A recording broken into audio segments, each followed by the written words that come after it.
On the verge of turning 30 and feeling the societal pressure to settle down, I desperately reached out to everyone I knew, asking, "Does anyone know a good match for me?"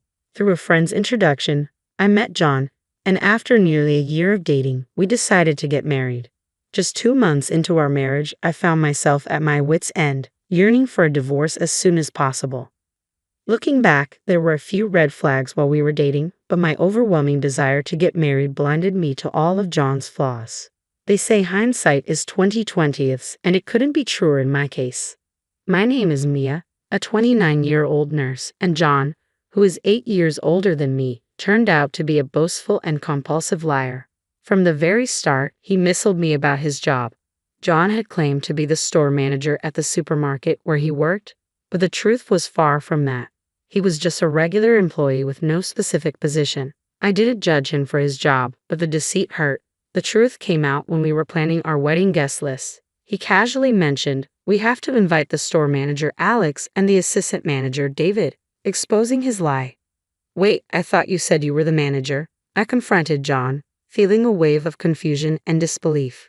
He nonchalantly responded, "I never said that. I only mentioned that I'd eventually become the manager." "What? You lied?" My voice trembled with shock and betrayal. But with the wedding venue already booked and our families introduced, the pressure was immense.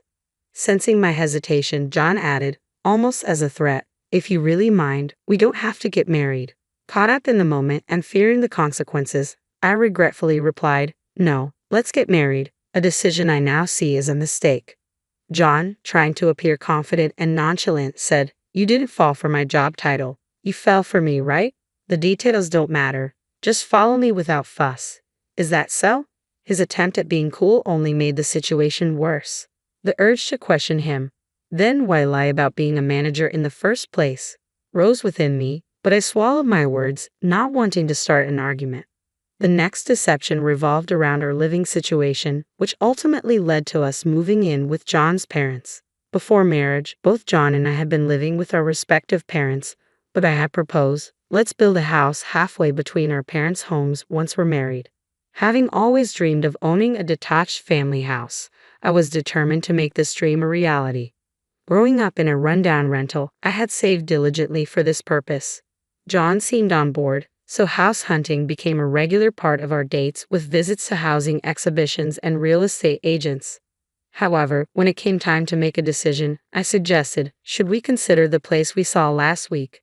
Being close to an elementary school would be beneficial, don't you think?" John started, "My sister doesn't want to live near an elementary school because it's too noisy. She prefers being close to a convenience store, and my mom wants to be near a hospital. My dad, on the other hand, doesn't care as long as there's space for his puzzle collection." I was taken aback. Why are your sister's, mother's, and father's preferences coming into this? I had always envisioned it would be just the two of us. What? You knew this, did you? As the eldest son, it's only natural that we build a duplex for the whole family to live together. This was completely new information to me. I had always imagined us living alone, and I thought John was on the same page. "If that's the case," I replied, "I'm the eldest daughter, and my mother is alone at home. Your family still has both of your parents, remember? You're a woman, and I'm a man. It's different. Besides, your mother is fine with you getting married, right?" "That may be true," I responded, but I wasn't aware of this. As an only daughter, I'm concerned about my mother living alone. Initially, I considered marrying someone who would join our family, but finding someone who met those criteria was challenging. Once my mother reassured me, saying, "I'll be fine, so focus on your own happiness," I started dating John.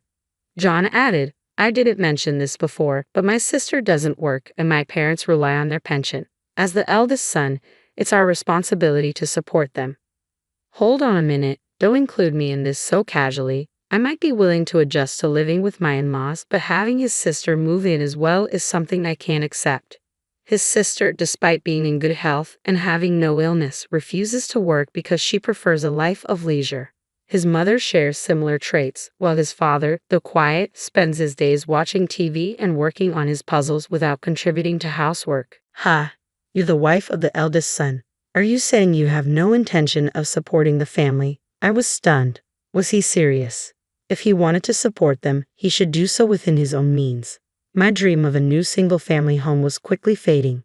John remained resolute. I'm not backing down. If you're unhappy with this arrangement, we can just get a divorce. So, for the time being, I decided to move in with John's family, believing it was the best decision under the circumstances. I put aside my dream of building our own house, unwilling to squander the savings I had diligently accumulated during my single years. Consequently, after our marriage, I found myself living with John's family.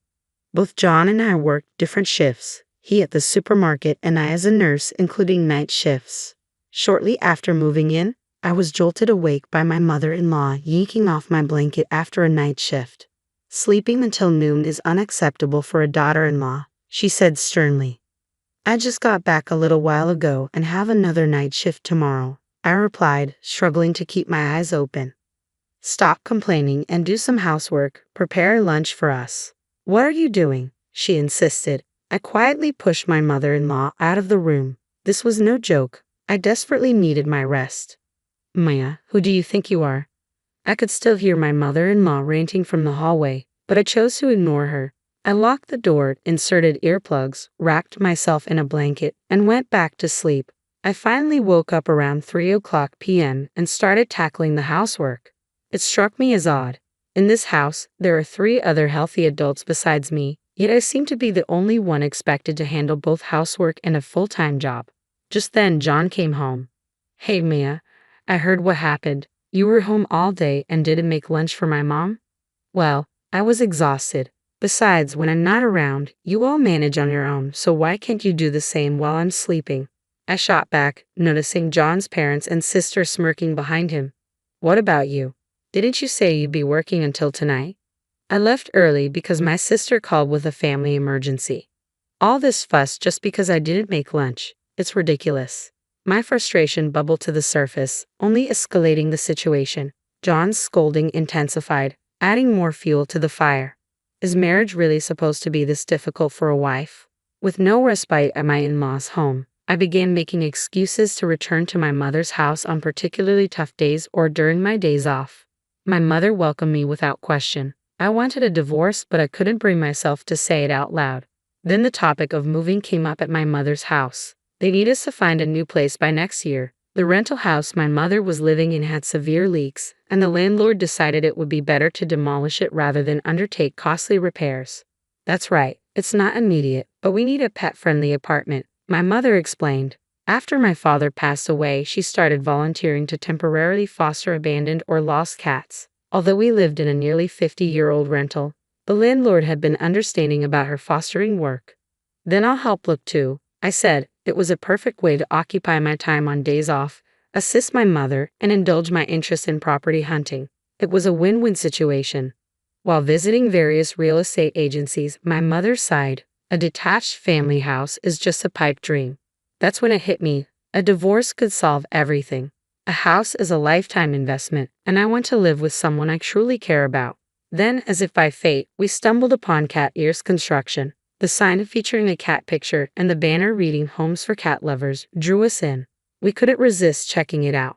Inside, a friendly clerk eagerly detailed their offerings, including an atrium and outdoor cages for cats. I had always thought cats were strictly indoor pets, but they offered sunrooms for sunbathing and large cages with special doors allowing safe outdoor access. We listened intently and left with a stack of brochures. As we walked out, I declared, I'm going to get a divorce and move in with you, Mom. That came out of nowhere, my mom said, clearly surprised but choosing not to comment further. I couldn't see John, his parents, or his sister changing for the better, and I feared the mistreatment would only worsen. I was done just going along with things. By the time I got home, it was already evening. I quickly started preparing dinner and set the brochures aside in a bag on the sofa to review later. The laundry I'd done earlier was still sitting there, and the kitchen table was cluttered with the remnants of the frozen pizzas and forks my in-laws and sister-in-law had used for lunch. You're the wife. How long are you going to keep loafing around? I'm starving. Sorry about that, but your sister could have made something, you know. What? That's ridiculous. My sister-in-law was visibly upset, but I chose not to let it bother me. Soon enough, we'd be strangers anyway. Later that night, my husband came home and immediately scolded me. Hey, there's only $700 in the account for this month's expenses. I quickly fabricated a story. Oh, sorry. There was an administrative issue at work, so my salary will be delayed. All right then, make sure to deposit it as soon as you get paid or we're getting a divorce. Sure, I replied. When we first moved in together last month, we discussed how to manage household expenses. John insisted that I contribute almost my entire salary of $2,500 while he would only contribute $700, keeping the rest for himself. I couldn't agree to that, so I insisted on equal contributions. As a result, I've only been depositing $700 for the past 2 months. I consulted a lawyer, prepared for divorce, sorted through my belongings, and stayed busy with work and organizing my parents' home. John, who typically had different days off, had recently started spending more time out with his parents and occasionally his sister. I found it unusual but convenient. One day, John announced, "I've bought a new duplex. We're signing the mortgage next Monday. Just so you know, if you oppose this, we'll be getting a divorce." He even handed me the divorce papers with a surprising level of consideration. A house? What are you talking about? You remember those housing brochures you brought home? I went with a different major builder, but it's still based on what you wanted. You'll need to use all your savings for this. Indeed, we had discussed saving for a home during our property search. Can I see those divorce papers, please? I asked, my mind spinning with shock, but realizing this was actually a chance I had been waiting for. I took the papers from him, skimming through them and noting they were already filled out. I had to suppress a laugh. John was unaware of my own preparations for divorce, so he thought threatening me with this would force me to comply. Fearing divorce was a thing of the past. Now, I was eager to finalize it. I completed the divorce papers and submitted them first thing the next morning. Since I hadn't brought any large items like furniture and been gradually moving my belongings out, leaving was relatively easy. I headed straight back to my mom's house. Despite John's persistent calls and emails that night, I chose to ignore them all. A few days later, my ex-husband showed up at my parents' home with his parents and sister, all visibly fuming. "Hey, what's going on? Why aren't you coming home?" he demanded. "I simply filed for divorce after receiving the divorce papers," I replied nonchalantly. "Don't play games with me. I'd even built a house for us." "Well, you did that without consulting me and threatened divorce if I oppose. That was your decision," I reminded him. Maybe because we were at my mom's house, my mother-in-law was unusually subdued and attempted to downplay the situation, saying, "John must have been joking. Filling out divorce papers as a joke isn't funny. Our personalities clash completely, so I see this as a chance to end things. Irreconcilable differences are a valid reason for divorce," I said firmly. My sister-in-law jumped in. "We'll be in trouble without you. Who will provide for us? Who will pay the mortgage? That's something your family will need to figure out on your own. I'm a stranger now. Besides, why should I be responsible for a perfectly healthy sister-in-law?" I retorted. My father-in-law glared at me in silence. "I never thought you could be so cold," John said, clearly hurt. "Well, that sounds like a difference in values to me. Yet another perfect reason for divorce," I quipped. When I consulted with a lawyer, I learned that citing irreconcilable differences or a clash of values alone isn't typically enough to easily secure a divorce. However, in John's case, his lies about his job and income, his abusive behavior, and his attempt to unilaterally make me cover all living expenses made the reasons for our divorce clear-cut. On top of that, he bought a duplex on his own and threatened me with a pre-filled divorce form. "I won't accept this divorce," John insisted. "Even if you refuse to acknowledge it, you prepared the papers yourself, and your parents are witnesses," I said, showing him the photo I had taken of the completed form before submitting it to the lawyer. At that moment, my mother appeared, filming everything on her phone. "What do you think you're doing to my daughter? I've called the police. I've recorded everything, and I can make this public if needed," she declared. Although my mom hadn't said anything, her anger was palpable. My father-in-law, clearly unnerved by the mention of the police, started to panic. "Please, no police. This will make things look terrible. Just stop." I had always seen my father-in-law as the quiet type, but it became clear he could speak up when it mattered. I found it oddly revealing that John's tendency to boast might have come from his father. With that realization, John and his family reluctantly left. "What are we going to do now? We can't afford the mortgage," I overheard them lament. "Well, I suppose we'll have to cancel," they said. I knew that if they were already under contract, there would be cancellation fees, and with John's income alone, affording the house would be impossible. It was their own doing. Later on, likely concerned about their public image, John and his family settled with me without further fuss. A few months after, my mom and I moved into our dream home, a brand new detached house designed by Cat Ears Construction, specifically tailored for the comfort of rescue cats. Knowing about my mom's work with rescue animals, the company built the perfect house for us at a significantly reduced price. Both my mom and I were overjoyed. Though I might have rushed into marriage and made a major mistake, I now realize that without that experience, I might never have considered building this home. Watching the cats enjoy the sun and settle in comfortably, I couldn't help but feel that everything had turned out for the best. For God's sake, Abigail, when are you going to give me grandchildren? I nearly choked on my coffee, Laura's shrill voice piercing through the peaceful Sunday brunch I'd been enjoying. My mother-in-law's eyes bored into me from across the table, her perfectly manicured nails tapping impatiently on the white tablecloth. Laura, we've talked about this, I said, trying to keep my voice steady. Ben and I are focused on our careers right now. We're not ready for kids. Not ready? Laura scoffed. You're 30, dear. Your biological clock is ticking. Tick-tock, tick-tock. I felt my cheeks flush with anger and embarrassment. I glanced at Ben, silently pleading for support, but he was suddenly very interested in his Eggs Benedict. Mother, please, Ben finally mumbled, not meeting anyone's eyes. This isn't the time or place. Laura waved her hand dismissively. If not now, when? You two have been married for 3 years. It's time to start a family. I took a deep breath, counting to 10 in my head. Laura, I appreciate your concern, but our family planning is between Ben and me. Now how about we change the subject? How's your garden coming along? Laura's lips tightened into a thin line, but she reluctantly began talking about her prized roses. I exhaled slowly, feeling the tension in my shoulders ease slightly. As we left the restaurant an hour later, my phone buzzed with a text from my best friend Sarah. Hey, Mama-to-be, when are we going shopping for cute maternity clothes? I groaned, shoving the phone back into my purse. It seemed like the whole world was conspiring against me today. You okay, Abby? Ben asked, his brow furrowed with concern. I forced a smile. Yeah, just tired. Let's go home. The drive back to our apartment was silent, the weight of unspoken words hanging heavy between us.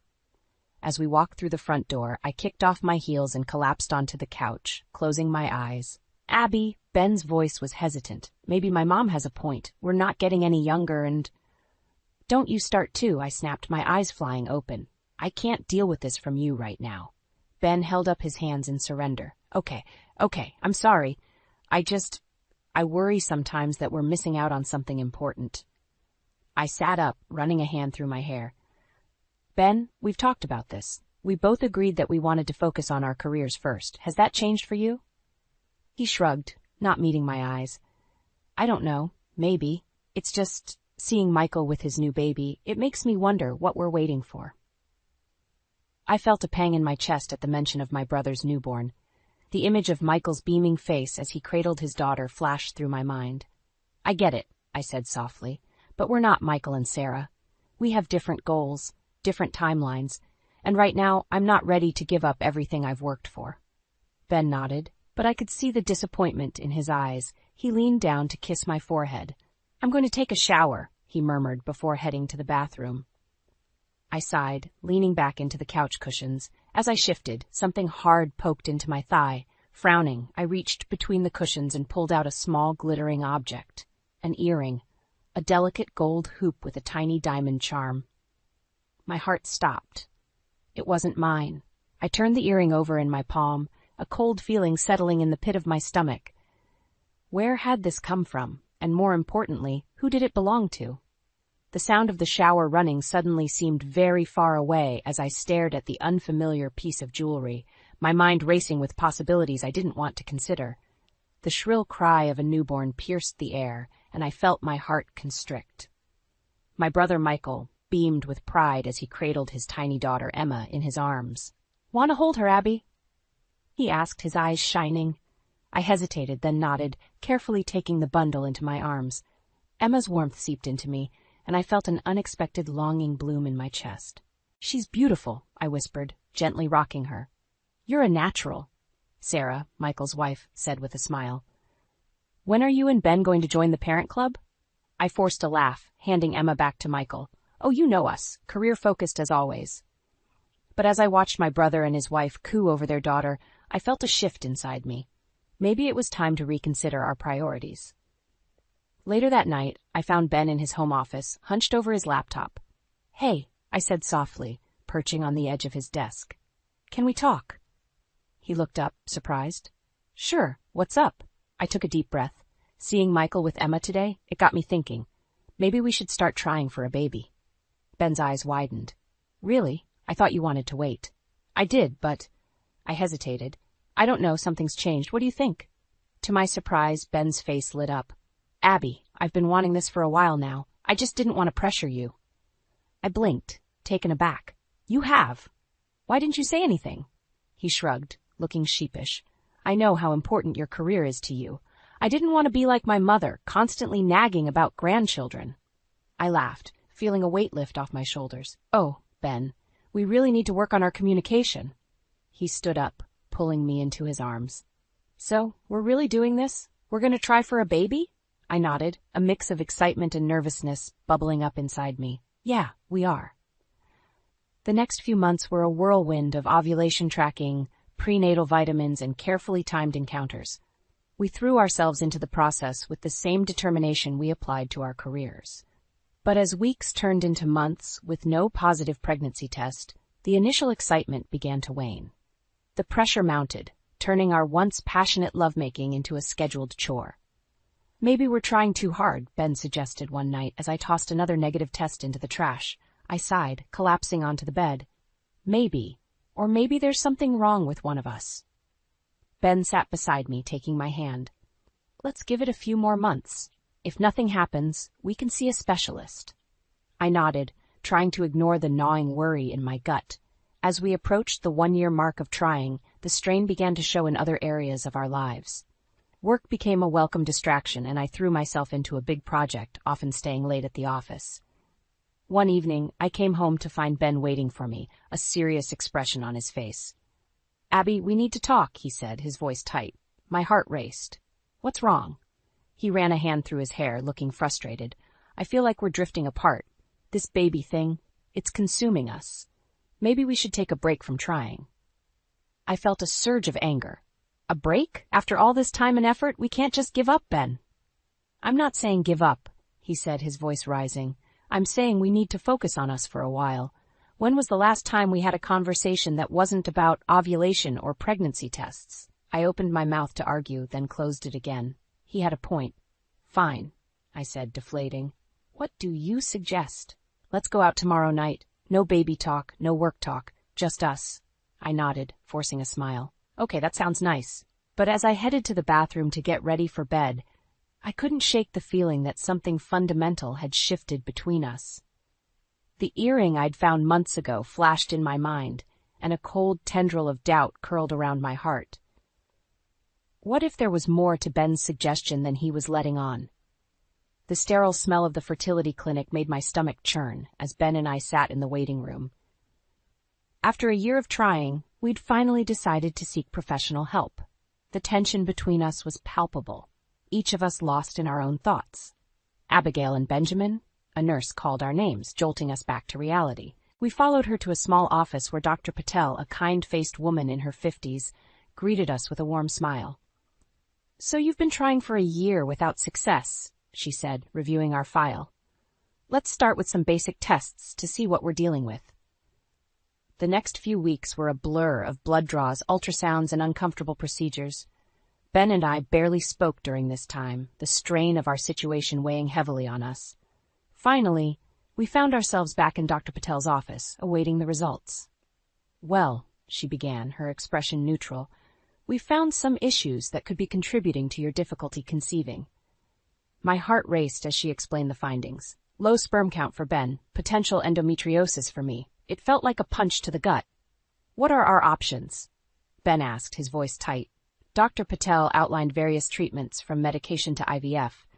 My head spun as she spoke, the reality of our situation sinking in. As we left the clinic, Ben turned to me. I have a late meeting. Will you be okay getting home? I nodded, too numb to argue. Watching him walk away, I felt more alone than ever. That evening, I found myself at my parents' house, seeking comfort in my mother's presence. "Oh, honey," Mom said, pulling me into a hug as soon as she saw my face. "What's wrong?" The story spilled out of me, the fertility issues, the growing distance between Ben and me, the mysterious earring I'd found months ago. Mom listened patiently, her brow furrowed with concern. "Abby, have you talked to Ben about how you're feeling? About your suspicions?" I shook my head. "I'm afraid of what I might find out if I push too hard." She took my hands in hers. "Sweetheart, a marriage can't survive on secrets and suspicion. You need to have an honest conversation with Ben." I knew she was right, but the thought of confronting Ben filled me with dread. When I got home that night, I found Ben in the kitchen, nursing a glass of whiskey. "Where have you been?" he asked, his tone accusatory. "At my parents'," I replied, steeling myself for the conversation ahead. "Ben, we need to talk." He sighed, running a hand through his hair. "About what?" "About us. About this distance between us. About—" I hesitated, then plunged ahead. "About the earring I found on our couch months ago." Ben's face paled. "What earring?" "Don't play dumb," I snapped, my frustration boiling over. "A gold hoop with a diamond charm. It's not mine, Ben. Whose is it?" He stood up abruptly, his chair scraping against the floor. "You've been sitting on this for months? Suspecting me of what exactly?" "Of cheating," I shouted, tears pricking my eyes. "Of giving up on us." Ben's expression hardened.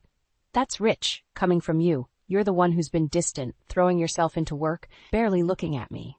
We glared at each other, years of unspoken resentment hanging in the air between us. Finally, Ben spoke, his voice low and dangerous. "You want the truth? Fine. I've been offered a promotion. In London. I felt like I'd been slapped."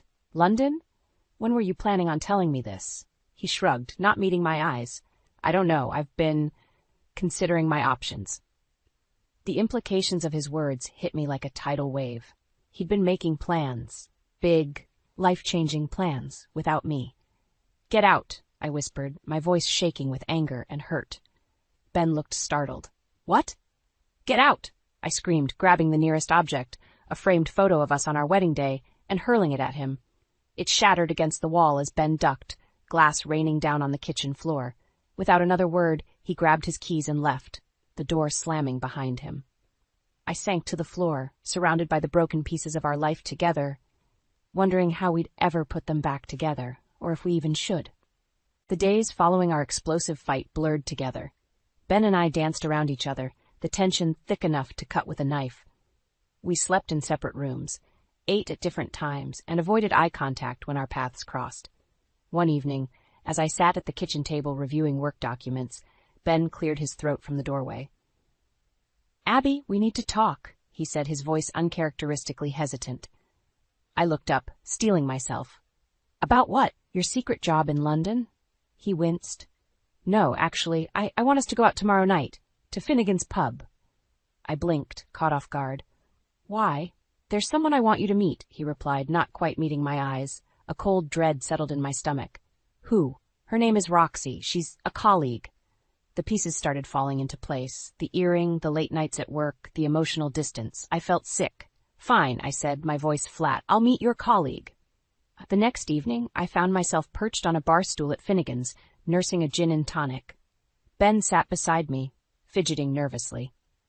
"There she is," he said suddenly, waving to someone behind me. I turned and felt my world tilt on its axis. A young woman, she couldn't have been more than 25, was walking towards us. She was beautiful, with long blonde hair and sparkling green eyes. But what caught my attention was the slight swell of her belly, barely noticeable under her flowing top. "Abby, this is Roxanne," Ben said, his voice strained.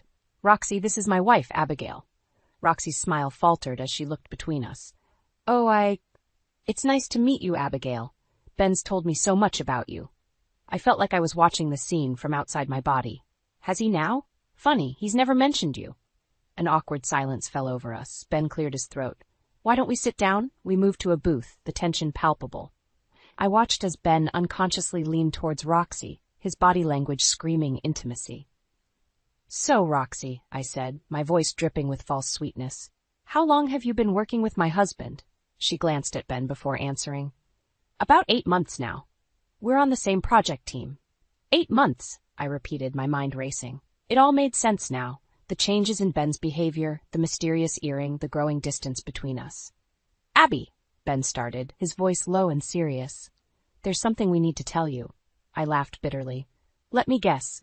You're in love, and that, I nodded towards Roxy's belly, is yours. The guilty looks on their faces confirmed my worst fears. I'm so sorry, Abigail, Roxy said, tears in her eyes. We never meant for this to happen. But it did, I spat, my anger rising. While we were trying for a baby, struggling through fertility treatments, you were off knocking up your little office fling. Ben reached for my hand, but I snatched it away. Abby, please. I know this is a shock, but... A shock? I stood up, my chair scraping loudly against the floor. Finding out my husband is a lying, cheating bastard isn't a shock, Ben. It's a goddamn tragedy. Heads were turning in our direction, but I didn't care. Years of frustration and pain were pouring out of me. So what's your plan? I demanded. Move to London with your pregnant mistress? Live happily ever after while I'm left picking up the pieces? Ben stood up, his face pale. Abby, I'm sorry, I never wanted to hurt you. But yes, Roxy and I, we want to be together. I want a divorce. The word hit me like a physical blow. Divorce. The end of our marriage, our dreams, our future. I looked between them. Ben, the man I'd loved for years, and Roxy, the woman who'd stolen him away. In that moment, something inside me hardened. Fine, I said, my voice cold and steady. You want a divorce? You've got it. But don't think for a second that I'm going to make this easy for you. With that, I turned and walked out of the bar, leaving my old life behind. As the cool night air hit my face, I realized that this was just the beginning. The real battle was yet to come. The harsh fluorescent lights of the lawyer's office made my head throb as I signed the final divorce papers. Ben sat across from me, his face a mask of guilt and relief. I couldn't bear to look at him.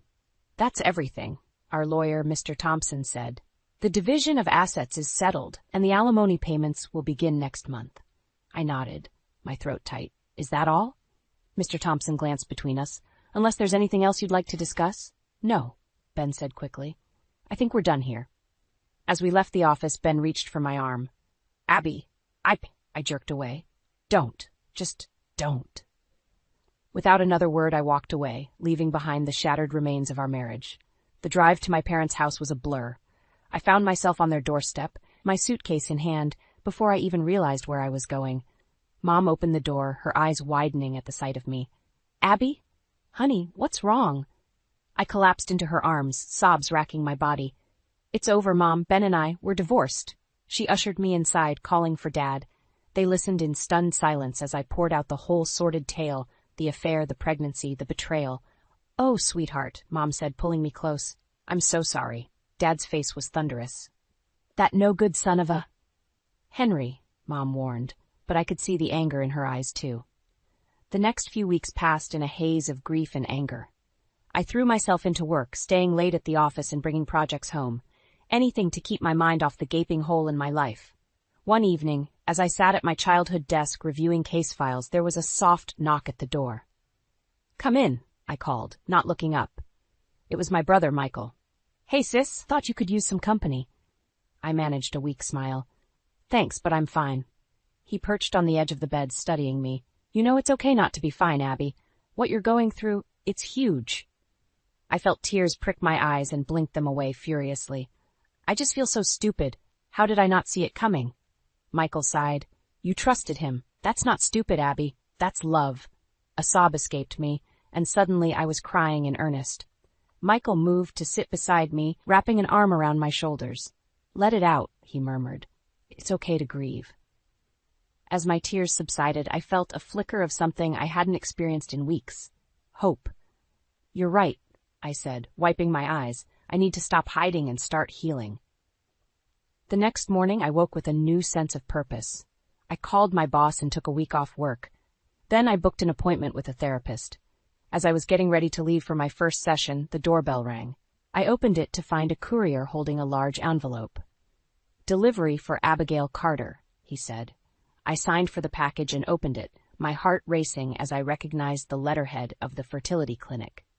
Inside were the results of our final round of tests, the ones we never got around to discussing before everything fell apart.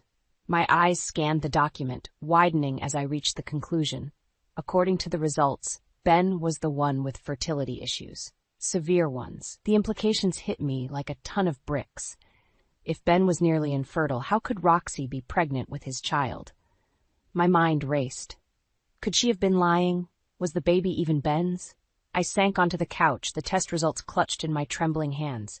This changed everything. For the first time since that fateful night at the bar, I felt a spark of something other than pain and anger. It was a dangerous, thrilling feeling, the desire for revenge. I reached for my phone, my fingers hovering over Ben's number. Should I confront him with this information? Or should I bide my time, waiting for the perfect moment to expose their lies? As I sat there, poised on the precipice of a life-altering decision, I realized that the path I chose now would define not just my future, but the kind of person I wanted to be. The question was, who did I want to be? The wronged wife seeking justice, or the woman who rose above the betrayal to reclaim her life? With a deep breath, I made my choice.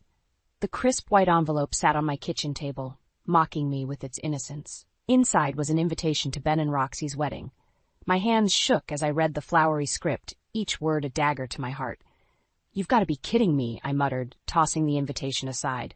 The audacity of them to invite me, as if we were all still friends, made my blood boil. I paced the room, my mind racing.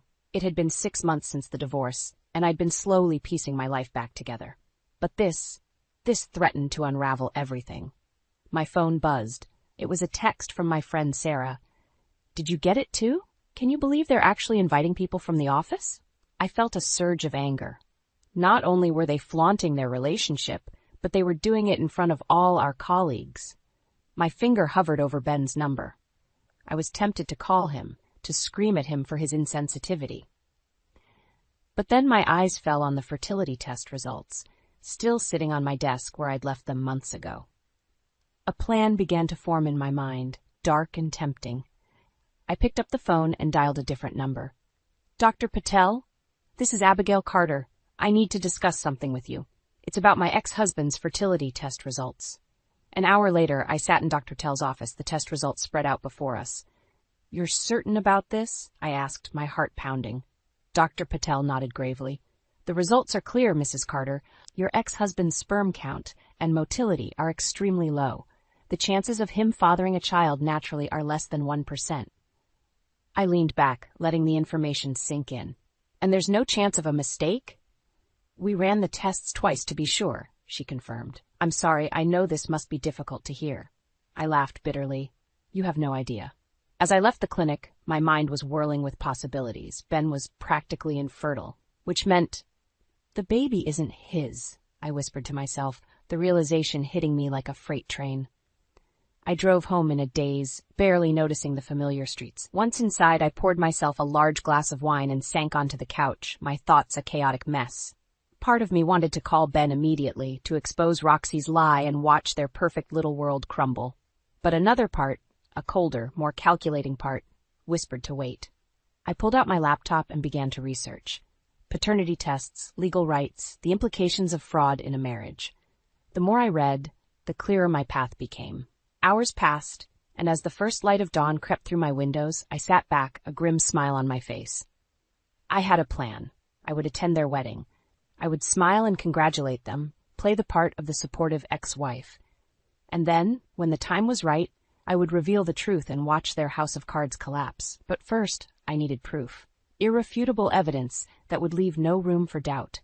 I picked up my phone and dialed another number. "Michael? It's Abby. I need your help with something. How good are you at hacking into medical records?" My brother's silence spoke volumes. "Abby, what are you planning?" I took a deep breath. "Something that might destroy lives, including my own. But I can't let them get away with this lie. Will you help me?" There was a long pause before Michael sighed. "Okay, sis, I'm in. But promise me you'll be careful. This sounds dangerous." As I hung up, I caught sight of my reflection in the mirror. The woman staring back at me was someone I barely recognized. Determined, fierce, maybe even a little frightening. "I promise," I whispered to my reflection. "But careful isn't going to cut it anymore. It's time to fight fire with fire."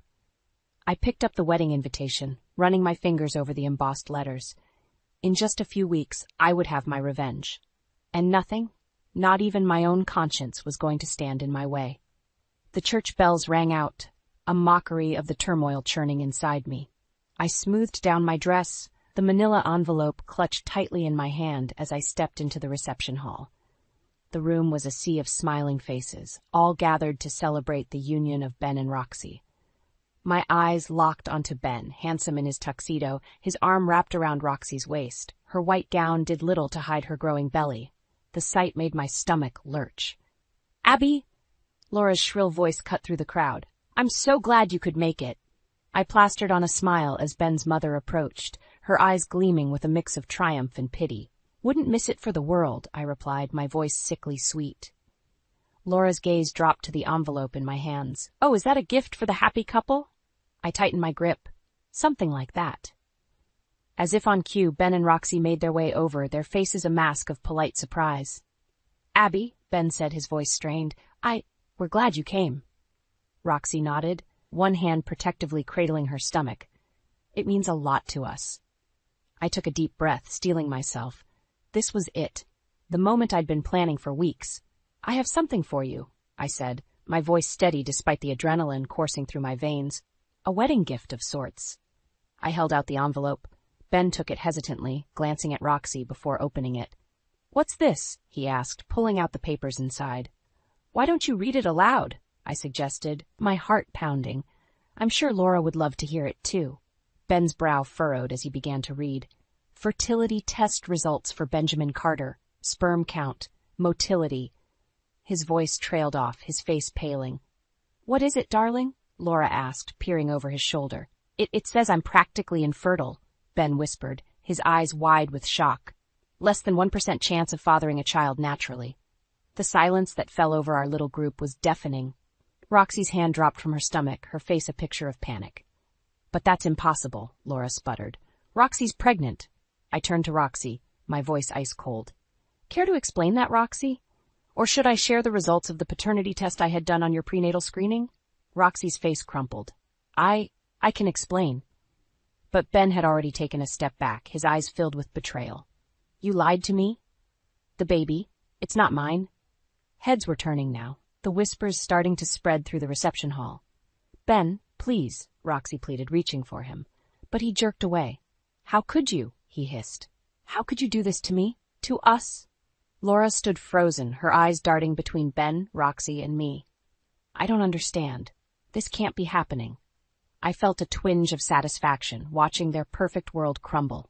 But as I looked at Ben's devastated face, a wave of unexpected emotion washed over me. This was the man I had loved, the man I had planned to spend my life with. And now... "I'm sorry," I whispered, not sure who I was apologizing to, Ben, myself, or the universe that had brought us to this moment. The room was in chaos now. Guests were murmuring, some leaving, others openly staring. Roxy had collapsed into a chair, sobbing. Ben stood alone, the test results crumpled in his fist. As I turned to leave, Laura grabbed my arm. "Why?" she demanded, her voice breaking. "Why did you do this?" I met her gaze, seeing the pain and confusion in her eyes. "Because the truth always comes out, Laura. Always." I walked out of the reception hall, the sounds of confusion and heartbreak fading behind me. The cool night air hit my face and I took a deep, shuddering breath. I had done it, I had my revenge. So why did I feel so empty? As I got into my car, my phone buzzed. It was a message from Michael. "Is it done? Are you okay?" I stared at the screen, my vision blurring with unexpected tears. Was I okay? I didn't know. I didn't know anything anymore. With trembling fingers, I typed back a single word, "Yes." But as I drove away from the shattered remnants of Ben's new life, I couldn't shake the feeling that this wasn't the end. It was just the beginning of something I wasn't sure I was ready to face. 6 months after the wedding disaster, I sat in my office, staring at the email on my screen. My hands trembled as I read it for the 3rd time. "Congratulations, Abigail. The board has unanimously decided to promote you to senior partner." A knock at my door startled me. It was Sarah, her eyes wide with excitement. "Abby, did you hear? About Ben and Roxy?" I felt a familiar twist in my gut. "What about them?" "They're divorced. And Ben, he's been demoted. Apparently, the higher-ups felt his personal drama reflected poorly on the firm." I leaned back in my chair, a whirlwind of emotions washing over me, satisfaction, guilt, and an unexpected pang of sadness. How do you feel about all this? Sarah asked, studying my face. I opened my mouth to respond, but the words wouldn't come. How did I feel? I'd gotten my revenge, hadn't I? So why didn't I feel victorious? I need some air, I muttered, grabbing my coat. Outside, the crisp autumn air cleared my head. I found myself walking to the park where Ben and I used to spend our Sundays. As I sat on our old bench, my phone buzzed. It was Michael. Hey sis, heard about your promotion. Congrats. Want to come over and celebrate? I smiled, picturing my brother with his little family. Thanks, but I think I need some time alone right now. Everything okay? His concern was palpable. I'm not sure. I admitted, I thought I'd feel different after everything. Michael was quiet for a moment. You know, Abby, revenge doesn't heal wounds, it just creates new ones. His words hit me like a punch to the gut. I thanked him and hung up, my mind reeling. As the sun began to set, casting long shadows across the park, I saw a familiar figure approaching. My heart raced as I recognized Ben. He looked older, tired. The confident stride I once knew was gone, replaced by a hesitant shuffle. Abby, he said, surprise evident in his voice. I didn't expect to see you here. Neither did I replied, gesturing for him to sit. We sat in awkward silence for a moment before he spoke. I heard about your promotion. Congratulations. Thanks, I said softly. I heard about everything else. Ben nodded, his eyes fixed on the ground. I deserved it. All of it. I felt a lump form in my throat. Ben, No, Abby, he interrupted. Please, let me say this. What I did to you was unforgivable. And what you did, it opened my eyes. I've been doing a lot of thinking, a lot of therapy. I realize now how much I hurt you, how selfish I was. Tears pricked my eyes. I wanted to hurt you, I whispered. I wanted you to feel the pain I felt. I know, he said, finally meeting my gaze. And I did. I do. But Abby, carrying that anger, that need for revenge, it's poison. For both of us. His words echoed Michael's, and suddenly everything became clear. The emptiness I'd felt wasn't because my revenge wasn't complete. It was because revenge could never fill the void left by betrayal and lost love. I'm sorry, I said, surprised to find I meant it. Not for exposing the truth, but for how I did it, for letting my pain turn me into someone I didn't recognize. Ben nodded, a sad smile on his face. I'm sorry too, for everything. As we sat there watching the last rays of sunlight fade, I felt a weight lift from my shoulders. The anger, the bitterness that had consumed me for so long began to dissipate. What now? Ben asked quietly. I stood up, smoothing down my coat. Now we heal, separately. He nodded, understanding in his eyes. As I walked away, I felt lighter than I had in years. I pulled out my phone and dialed Michael's number. Hey, is that celebration offer still open? His laugh warmed my heart. Always, sis. Come on over. I smiled, quickening my pace. For the first time in a long time, I felt hopeful about the future. I had survived betrayal, navigated the treacherous waters of revenge, and come out stronger on the other side. As I headed towards my brother's house, towards family and love and new beginnings, I realized that true redemption wasn't about making others for their mistakes. It was about finding the strength to forgive others and yourself, and the courage to move forward. My story wasn't over. It was just beginning, and this time I was writing it for myself. You think you can just walk away? You owe us, Hazel. Miriam's voice is a venomous whisper as she corners me in the hospital corridor. I press my back against the cold wall, heart pounding. The antiseptic smell of the hospital burns my nostrils as I struggle to find words. I don't owe you anything. I manage, my voice shakier than I'd like. Miriam's eyes narrow, her perfectly manicured nails digging into my arm. Everything you have is because of this family. Don't you dare forget that. A nurse pushes a cart past us, eyeing our tense standoff with concern. I use the moment to slip away from Miriam's grasp, hurrying down the hallway towards Callum's room. My name is Hazel, and 12 hours ago, I thought I had the perfect life. Now, I'm not sure what I have anymore. I pause outside Callum's door, steadying myself. Through the small window, I can see him lying there, bandaged and bruised. My husband, the man I thought I knew. Taking a deep breath, I push open the door. Callum's eyes flutter open at the sound, a weak smile spreading across his face. Hazel, he croaks. You're here. I force a smile, moving to his bedside. Of course I'm here. How are you feeling? He reaches for my hand, and I let him take it, ignoring the way my skin crawls at his touch. Better now that you're here. I'm so sorry, love. I never meant for any of this to happen. I swallow hard, fighting back the urge to scream. Does he mean the accident, or everything else? Callum, I start, my voice low. We need to talk about. The door swings open, and Edgar shuffles in, his weathered face creased with concern. How's our boy doing? He asks, patting Callum's leg. I step back, letting father and son have their moment. As I watch them, my mind drifts to last night, to the moment everything changed. I'd been waiting up for Callum, as I often did these days. His late nights at the office had become more frequent, and a nagging doubt had taken root in my chest. When his phone buzzed on the coffee table, I told myself I wouldn't look. I told myself to trust him, but I looked. The message preview was brief, but it was enough. Can't wait to see you tomorrow, baby. Last night was amazing. Fiona. In that moment, my world shattered.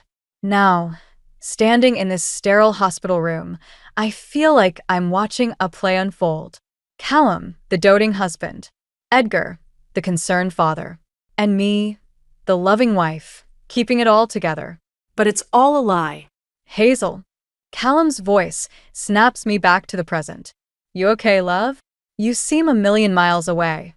I plaster on another fake smile. Just tired. It's been a long night. Edgar pats my shoulder. Why don't you go home and rest? I'll stay with Callum for a while. I nod, grateful for the escape. As I turn to leave, Callum calls out, I love you, Hazel. Thank you for being here. The words twist in my gut like a knife. I manage a weak, love you too, before fleeing the room. In the hallway, I lean against the wall, struggling to breathe. How did we get here? How did the life I thought was so perfect turn out to be built on lies? I think back to when Callum and I first met. I was fresh out of a painful breakup, and he swept me off my feet with his charm and promises of stability. The Monroes welcomed me with open arms, and for the first time in my life, I felt like I belonged somewhere. But now, I see the cracks in the facade. Miriam's constant criticism, masked as concern. Callum's growing distance. The pressure to have children, to be the perfect Monroe wife. As I make my way to the parking lot, my phone buzzes. It's a text from Lydia, my best friend. How are you holding up? Want me to come over? I type back a quick, yes, please, before getting into my car. As I sit there, key in the ignition, I realize I'm at a crossroads. I can pretend everything's fine, keep playing the role of the dutiful wife. Or I can face the truth and fight for the life I deserve. The engine roars to life, and with it, a new determination fills me. I may not know what the future holds, but I know one thing for certain. I'm done living a lie. I step into the Monroe household, the air thick with tension. Miriam's critical gaze follows me as I move through the living room, her lips pursed in disapproval. Hazel, dear, she calls, her voice syrupy sweet. Come sit with me. We need to talk about Callum's recovery and other matters. I steel myself, sinking into the plush armchair across from her. What other matters, Miriam? She leans forward, eyes narrowing. You know what I'm talking about. It's been 5 years, Hazel. When are you going to give this family an heir? The familiar ache blooms in my chest. Miriam, we've been over this. Callum and I. Are you even trying? She interrupts. Maybe if you put as much effort into starting a family as you do into your little hobbies, we'd have grandchildren by now. I bite my tongue, remembering the countless doctor's appointments, the treatments, the disappointments. Callum had been supportive at first, but lately, we're doing our best. I manage, my voice tight. Miriam scoffs. Your best clearly isn't good enough. Do you know what people are saying? That you're too selfish to have children. That you're holding Callum back. Her words cut deep, reopening old wounds. I stand abruptly, needing to escape. I should check on Callum. The doctor said he needs rest. As I hurry up the stairs, I hear Miriam mutter, useless girl. I told Callum he should have married someone else. I pause outside Callum's room, taking a deep breath to compose myself. When I enter, he's propped up in bed, scrolling through his phone. He barely glances up as I approach. "How are you feeling?" I ask, perching on the edge of the bed. He shrugs, wincing slightly. "Been better. Did you bring my work laptop? I need to send some emails." I frown.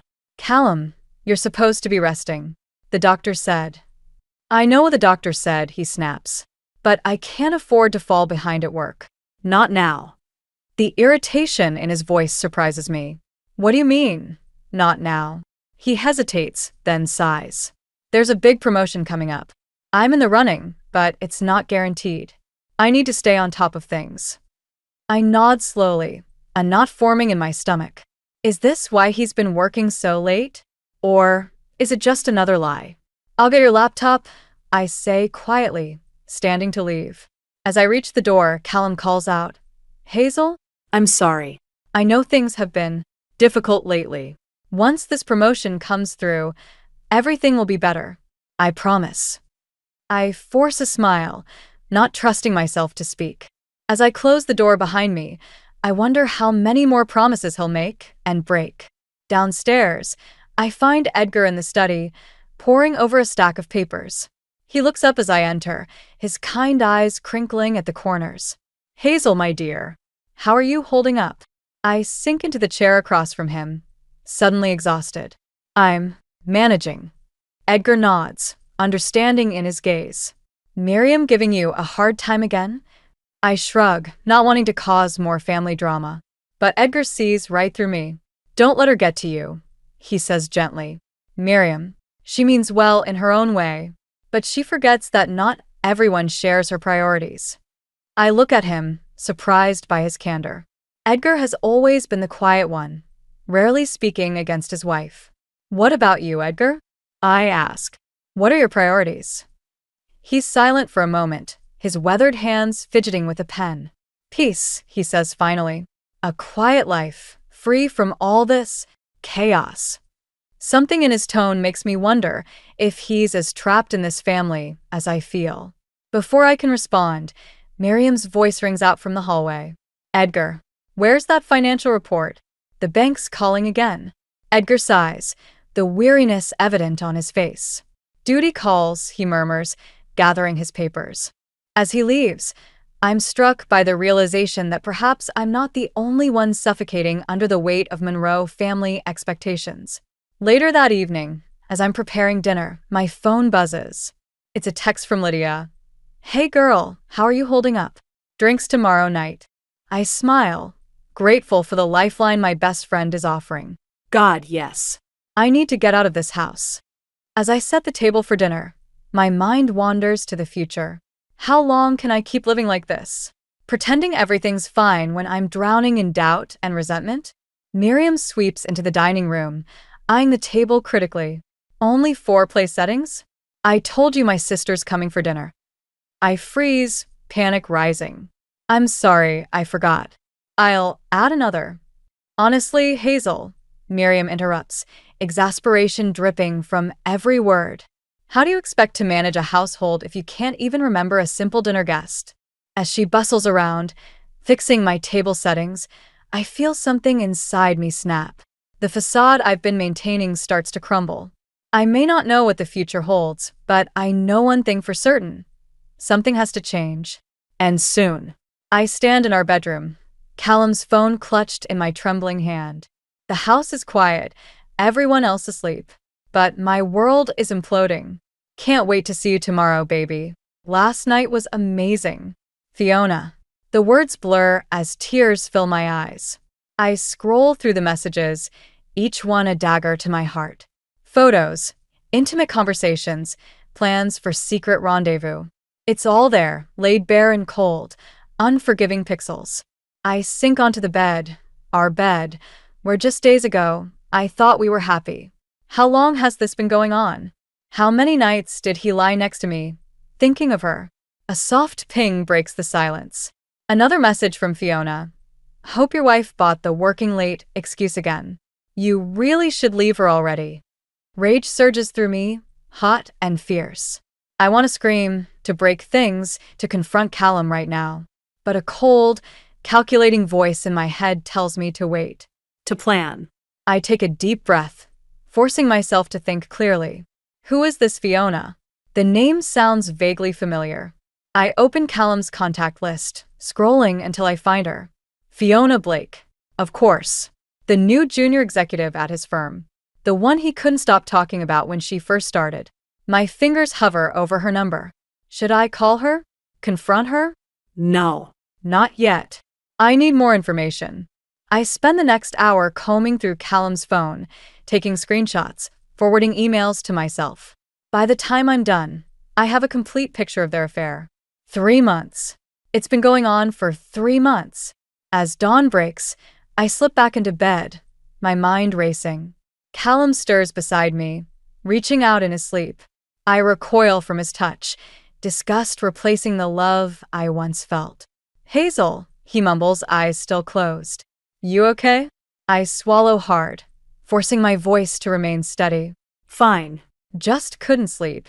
He nods, already drifting back to sleep. I watch him, this stranger I've shared my life with, and make a decision. I won't confront him. Not yet. First, I need a plan. The next morning, I go through the motions of our normal routine. I make breakfast, help Callum with his tie, kiss him goodbye as he leaves for work. But inside, I'm seething. As soon as he's gone, I call Lydia. I need to see you, I say, my voice cracking. It's important. An hour later, we're sitting in a quiet corner of our favorite cafe. Lydia listens in shocked silence as I spill everything. That bastard, she hisses when I finish. I'll kill him. I shake my head. No. I need to handle this myself, but I don't know how. Lydia takes my hand, her eyes fierce with loyalty. Whatever you need, I'm here. But Hazel, you can't stay with him. You know that, right? I nod, the reality of my situation sinking in. I know, but it's not just about leaving Callum. It's about leaving the Monroes. They'll try to destroy me if I walk away. Then we destroy them first, Lydia says, a determined glint in her eye. You've got evidence, right? Use it. We spend the next few hours plotting. By the time we part, I have a plan. It's risky, potentially devastating, but it's the only way I can see to free myself from the Monroe's grip. That evening, I return home to find Miriam in the kitchen, preparing dinner. She looks up as I enter, her usual critical expression in place. There you are, she says. I was beginning to think you'd abandoned your duties for the day. I force a smile. Just catching up with a friend. Can I help with dinner? Miriam waves me away. I've got it under control. Heaven knows what state the meal would be in if I left it to you. I bite back a retort, reminding myself that soon, I won't have to endure this anymore. As I turn to leave, Miriam calls out, Oh, Hazel? Callum called. He's working late again tonight. Don't wait up. The lie slides so easily from her lips. Does she know? Is she covering for him? Thanks for letting me know. I manage, my voice tight. I retreat to our bedroom, locking the door behind me. Pulling out my phone, I dial the number I found in Callum's contacts. It rings twice before a young, breathy voice answers. Hello. Is this Fiona Blake? I ask, my heart pounding. Yes, who's this? I take a deep breath. This is Hazel Monroe, Callum's wife. There's a long pause, then a sharp intake of breath. Oh God. Listen, I can explain. Save it. I cut her off. I know everything. I've seen the messages, the photos. I know about your little affair. Please, Fiona pleads, her voice trembling. It's not what you think. Callum said he was leaving you. I laugh bitterly. Of course he did. And I'm sure you believed him, didn't you? Just like I believed him when he said he was working late. Fiona starts to speak again, but I interrupt.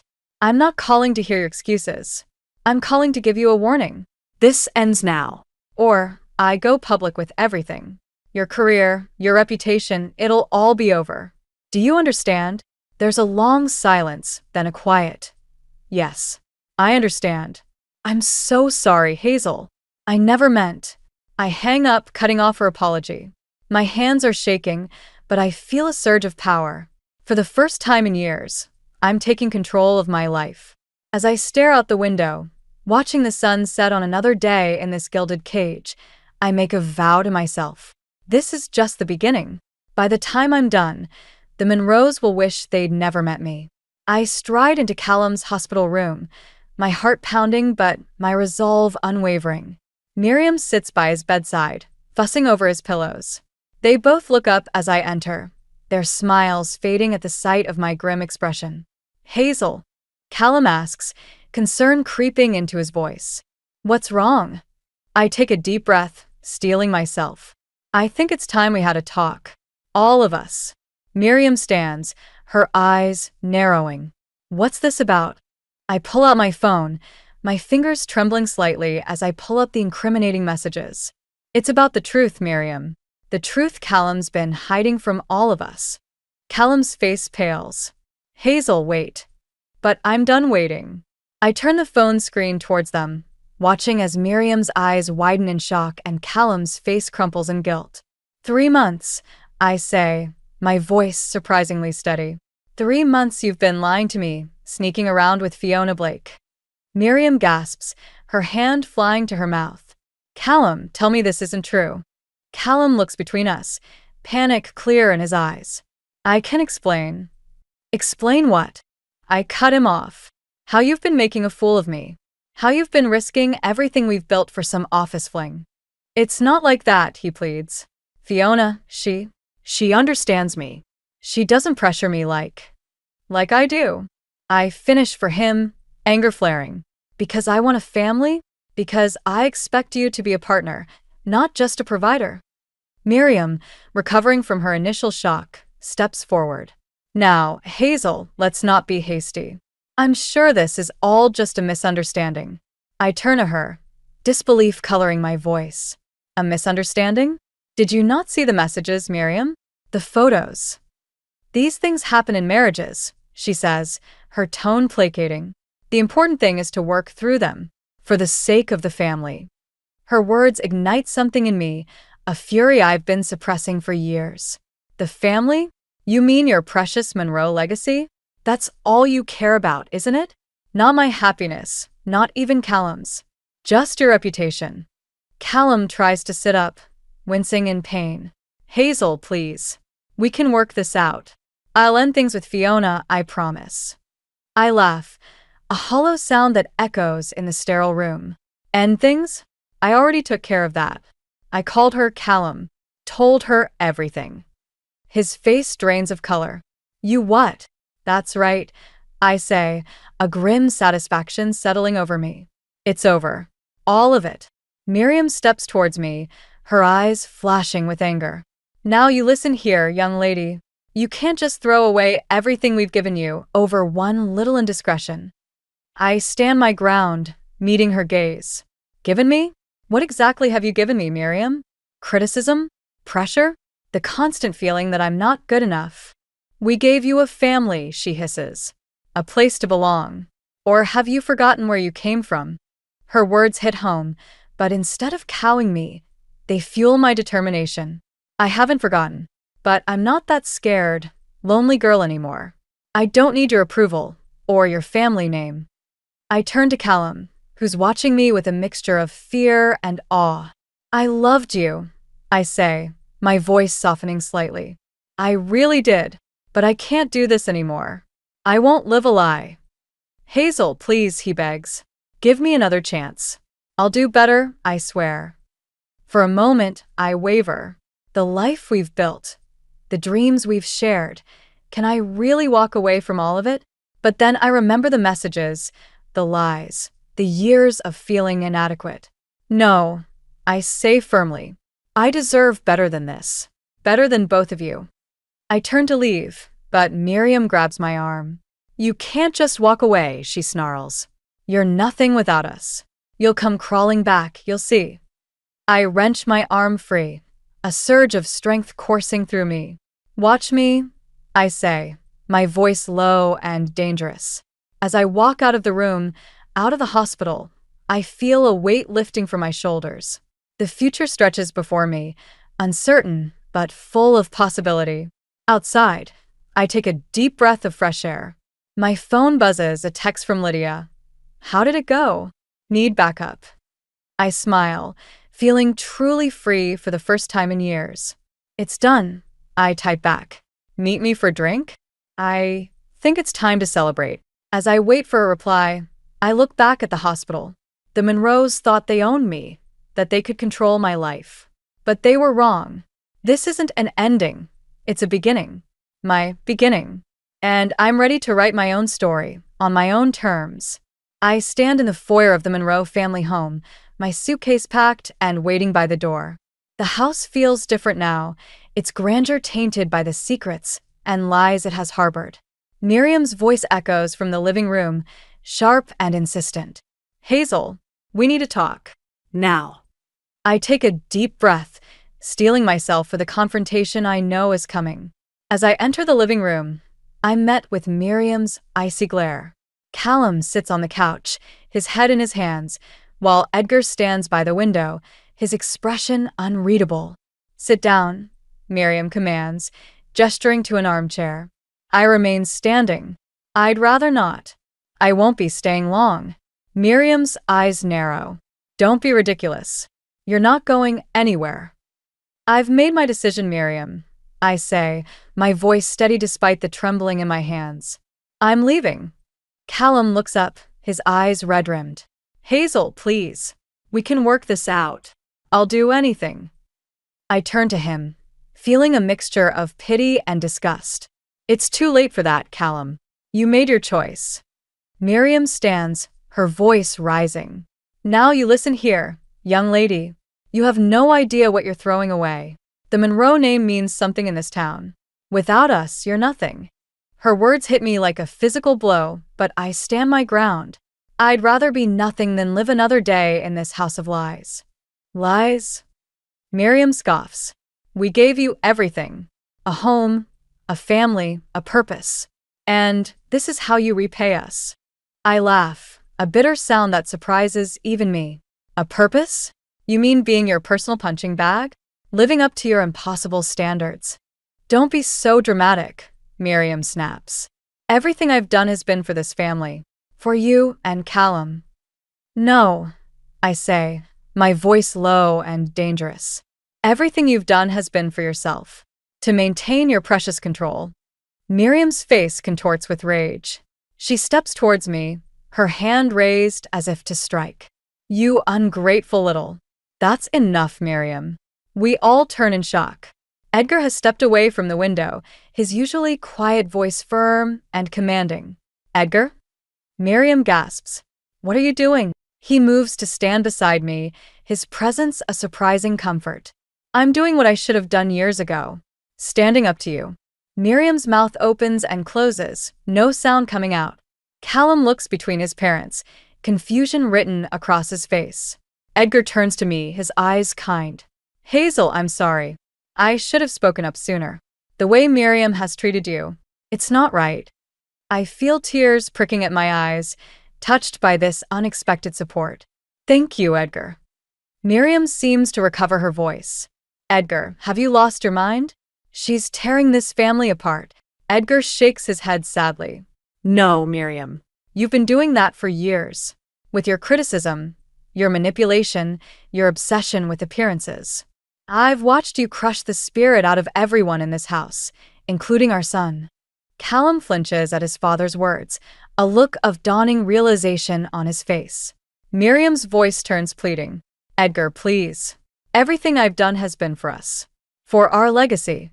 Legacy. Edgar scoffs. What legacy? A family built on lies and fear? That's not a legacy, Miriam. That's a prison. He turns to me again. Hazel, you don't have to leave. This is your home too. If anyone should go, it's... No. I interrupt gently. Thank you, Edgar. But I need to do this. For myself. He nods, understanding in his eyes. Then at least let me help you. Financially, I mean. To get you started. Miriam gasps. Edgar, you can't be serious. I'm tempted by his offer, but I shake my head. I appreciate it, but I need to do this on my own. Clean break. Edgar nods, respect clear in his expression. I understand, but if you ever need anything, Thank you, I say, meaning it. I turn to leave, but Callum's voice stops me. Hazel, wait. I'm sorry. For everything. I look at him, seeing for the first time the scared little boy beneath the polished exterior. I know, Callum, but sorry isn't enough. Not this time. As I pick up my suitcase and walk out the door, I hear Miriam's voice, shrill and panicked. Hazel, come back here. We're not finished, but we are. As I step into the sunlight, I feel a weight lifting from my shoulders. The road ahead is uncertain, but for the first time in years, I feel truly free. My phone buzzes. It's a text from Lydia. All set at my place. You ready for your new life, roomie? I smile, feeling a surge of hope. On my way, I type back. And Lydia? Thank you. For everything. As I drive away from the Monroe estate, I catch a glimpse of Edgar in the rearview mirror. He's standing on the porch, watching me go. I raise a hand in farewell, and he nods, a small smile on his face. The future is uncertain, but I'm ready to face it. On my own terms, with my head held high. The Monroes thought they owned me, but they were wrong. My story is just beginning, and this time, I'm the one holding the pen. I stand in the middle of my new apartment, surrounded by half-unpacked boxes and the promise of a fresh start. Lydia bustles around, arranging throw pillows and chattering about paint colors. Her enthusiasm is infectious, and I find myself smiling despite the whirlwind of emotions churning inside me. Earth to Hazel, Lydia says, waving a hand in front of my face. Where'd you go just now? I shake my head, forcing myself back to the present. Sorry, just processing, I guess. Lydia's face softens. Hey, it's okay. You've been through hell. It's gonna take time. Before I can respond, my phone buzzes. It's a text from Edgar. Thought you should know. The story's out. Callum's affair is public. My heart races as I show Lydia the message. She whistles low. Damn. How do you feel about that? I sink onto the couch, my legs suddenly weak. I don't know. Relieved? Angry? Sad? All of the above. Lydia sits beside me, her hand on my shoulder. All valid. Want to see what people are saying? Part of me wants to hide from it all, but a stronger part needs to know. I nod, and Lydia pulls out her tablet, quickly pulling up local news sites and social media. The headlines are brutal. Monroe heir and sex scandal. Callum Monroe's secret affair exposed. Monroe family in turmoil. As we scroll through comments and reactions, my phone rings. It's Callum. I stare at the screen, torn between answering and throwing the phone across the room. You don't have to talk to him, Lydia says gently. I take a deep breath and answer. What do you want, Callum? His voice is ragged, desperate. Hazel, please. I need you. Everything's falling apart. The firm is talking about letting me go. My friends won't return my calls, and Mother, she's beside herself. A part of me aches for him, but I push it down. I'm sorry you're struggling, Callum, but that's not my problem anymore. How can you say that, he pleads. After everything we've been through? Anger flares in me. Everything we've been through? You mean how you lied to me? Cheated on me? Made me feel like I was never good enough. I made a mistake, he cries. I'll do anything to make it right. Please just come home. I close my eyes, steeling myself. No, Callum. That's not my home anymore. You made your choices. Now you have to live with them. I hang up, my hand shaking. Lydia wraps me in a hug, and I let myself cry for the first time since leaving the Monroe house. As evening falls, there's a knock at the door. Lydia and I exchange wary glances. She peers through the peephole and gasps. It's Edgar. I open the door to find Edgar standing there, looking tired but determined. May I come in? I nod, stepping aside. He enters, taking in the modest apartment with a small smile. It suits you, he says. What are you doing here, Edgar? I ask, curious but cautious. He sighs, sinking into an armchair. I left Miriam. Lydia and I exchange shocked looks. What? I breathe. Edgar nods, a mix of sadness and relief on his face. After you left, things escalated. Miriam was beside herself, alternating between rage and despair. When the news of Callum's affair broke, she lost it. Started talking about using the family's influence to bury the story, to ruin Fiona's life. I feel a chill run down my spine. She wouldn't. She would, Edgar says grimly. That was the last straw for me. I couldn't stand by and watch her destroy more lives in the name of preserving the family's reputation. I sink onto the couch, stunned. I'm so sorry, Edgar. I never meant to cause all this chaos. He leans forward, his eyes intense. No, Hazel, you didn't cause this. You just had the courage to expose what was already there. The rot at the heart of the Monroe family. Lydia, who's been uncharacteristically quiet, speaks up. So, what happens now? Edgar runs a hand through his hair. I don't know. Miriam's threatening to contest the divorce, to cut me off from the family fortune. But honestly, I don't care. I'm tired of living under her thumb. I feel a surge of admiration for this man I thought I knew. What can we do to help? He smiles, a genuine warmth in his eyes. You've done more than enough, Hazel. You showed me it was possible to stand up to Miriam, to choose integrity over appearances. Now it's my turn to figure out who I am without the Monroe name defining me. As Edgar prepares to leave, he turns to me one last time. Hazel, I want you to know, I'm proud of you, and I'm sorry I didn't stand up for you sooner. Tears prick my eyes as I hug him. Thank you, Edgar, for everything. After he's gone, Lydia and I sit in stunned silence. Finally, she turns to me, a mischievous glint in her eye. Well, looks like karma's working overtime for the Monroes. I can't help but laugh, feeling lighter than I have in years. As we return to unpacking, I realize that this apartment, this new life, isn't just a fresh start. It's a victory. I've reclaimed my life from the Monroe's grip, and for the first time in years, the future looks bright. I stand outside the Monroe family's country club, my heart pounding. It's been 2 months since I left, but it feels like a lifetime. Lydia squeezes my hand reassuringly. You sure you want to do this? She asks.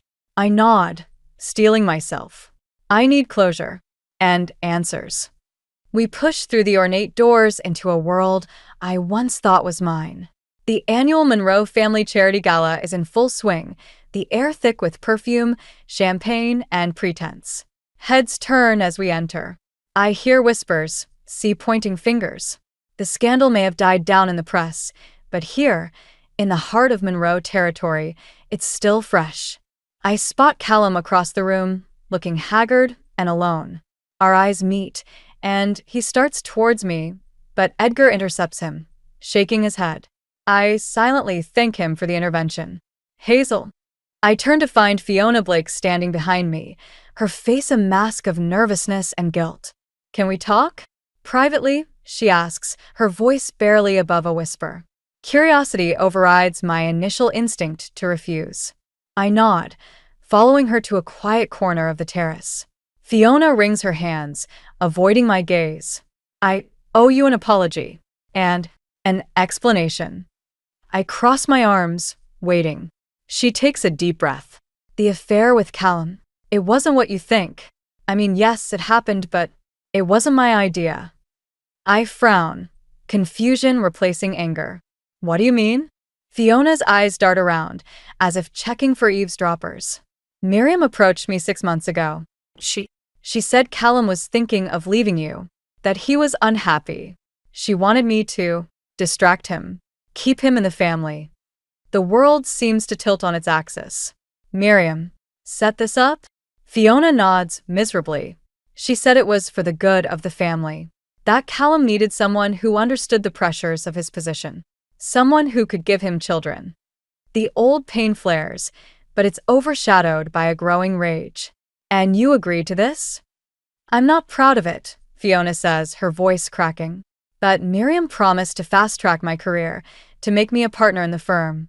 I thought I could handle it, that it was just business. But then, you fell for him. I finish, the pieces falling into place. She nods, tears spilling down her cheeks. I'm so sorry, Hazel. I never meant to hurt you. And when I realized how manipulative Miriam was, how she was using all of us, I couldn't be part of it anymore. I stand there, stunned. The betrayal I thought I understood has taken on a new, more insidious form. Miriam's machinations run deeper than I ever imagined. Why are you telling me this now? I ask. Fiona wipes her eyes. Because you deserve the truth. And because I'm leaving. I can't stay here, can't be part of this toxic world anymore. I thought you should know before I go. As she turns to leave, I catch her arm. Fiona, thank you for telling me. She gives me a sad smile and disappears into the crowd. I make my way back to Lydia, my mind reeling. But before I can reach her, Miriam appears, blocking my path. Well, the prodigal daughter-in-law returns, she sneers. Come to beg forgiveness? I look at her, really look at her, and for the first time, I see the fear behind her bravado. The desperation to maintain control. No, Miriam. I say calmly, I came for the truth. And I got it. Her eyes narrow. What are you talking about? I know what you did. I say, my voice low but firm. How you orchestrated Callum's affair. How you've been manipulating all of us. Miriam's face pales, but she quickly recovers. Don't be ridiculous. You're just trying to shift blame for your failed marriage. Am I? I challenge. Shall we ask Fiona? Or Callum? I wonder what they'd say if questioned about your little scheme. Fear flashes in her eyes, quickly replaced by anger. You ungrateful little. That's enough, Miriam. We both turn to find Edgar standing there, his face set in grim determination. Edgar, don't interfere, Miriam hisses. But Edgar shakes his head. No more, Miriam. No more lies, no more manipulation. It's over. The room has gone quiet, all eyes on our little drama. Callum approaches, confusion written across his face. Mother? What's going on? I look at Callum, seeing him clearly for the first time in years. Not the charming facade or the lying cheat, but a man caught in a web not entirely of his own making. In that moment, I'm faced with a choice. I could expose Miriam's schemes, bring the whole Monroe empire crashing down. Part of me wants to, craves that vengeance. But as I look around at the shocked faces, at Edgar's quiet strength and Callum's dawning realization, I understand a fundamental truth. Revenge won't heal me. It won't undo the pain or restore what I've lost. I turn to Miriam, my voice steady. It's over. Your games, your control. It ends now. Not because I'm exposing you, but because I'm walking away. For good this time. I see the shock in her eyes, the disbelief that I'm not playing by her rules. As I walk away, head held high, I feel a weight lifting. The future is uncertain, but for the first time in years, it's mine to shape. Lydia falls into step beside me as we exit the club. You okay? She asks softly. I take a deep breath of the cool night air. No, I admit, but I will be. I stand in front of the mirror, adjusting my blazer and taking a deep breath. It's been a year since I walked away from the Monroes, and today marks another milestone in my journey. You ready for this? Lydia asks, poking her head into my room. I nod, a mix of nervousness and excitement bubbling in my chest. As ready as I'll ever be. We make our way to the community college, where I'm about to sit for my final exam to become a certified public accountant. The campus is buzzing with energy, students rushing to and fro. I feel a sense of belonging here that I never experienced in the Monroe world. As we approach the exam hall, I spot a familiar figure waiting outside. Edgar, what are you doing here? I ask, surprised but pleased to see him. He smiles warmly. I couldn't miss this. I'm so proud of you, Hazel. Tears prick my eyes as I hug him. Thank you, Edgar, for everything. He pats my back. You did this all on your own. Now go show them what you're made of. With one last deep breath, I enter the exam hall. 3 hours later, I emerge, exhausted but confident. Lydia and Edgar are waiting, and we celebrate with lunch at a nearby cafe. As we're finishing our meal, my phone buzzes. It's an email from the accounting firm where I interned. I open it with trembling fingers and read aloud. Dear MS. Monroe, we are pleased to offer you a full-time position as a junior accountant. Lydia squeals with delight, and Edgar beams with pride. But it's the next line that catches in my throat. We were particularly impressed by your resilience and determination in rebuilding your life. Your journey is an inspiration. I look up at my friends, overwhelmed. They know about everything. Edgar nods. I may have put in a good word. But Hazel, this offer is all you. You earned it. As the reality sinks in, I feel a weight I didn't even know I was carrying lift from my shoulders. I've done it. I've rebuilt my life, on my own terms. Later that evening, as I'm packing up my study materials, there's a knock at the door. I open it to find Callum standing there, looking nervous. Hazel, he says softly, can we talk? Part of me wants to slam the door, but I see something in his eyes that gives me pause. I step aside, letting him in. We sit in awkward silence for a moment before he speaks. I heard about your job offer.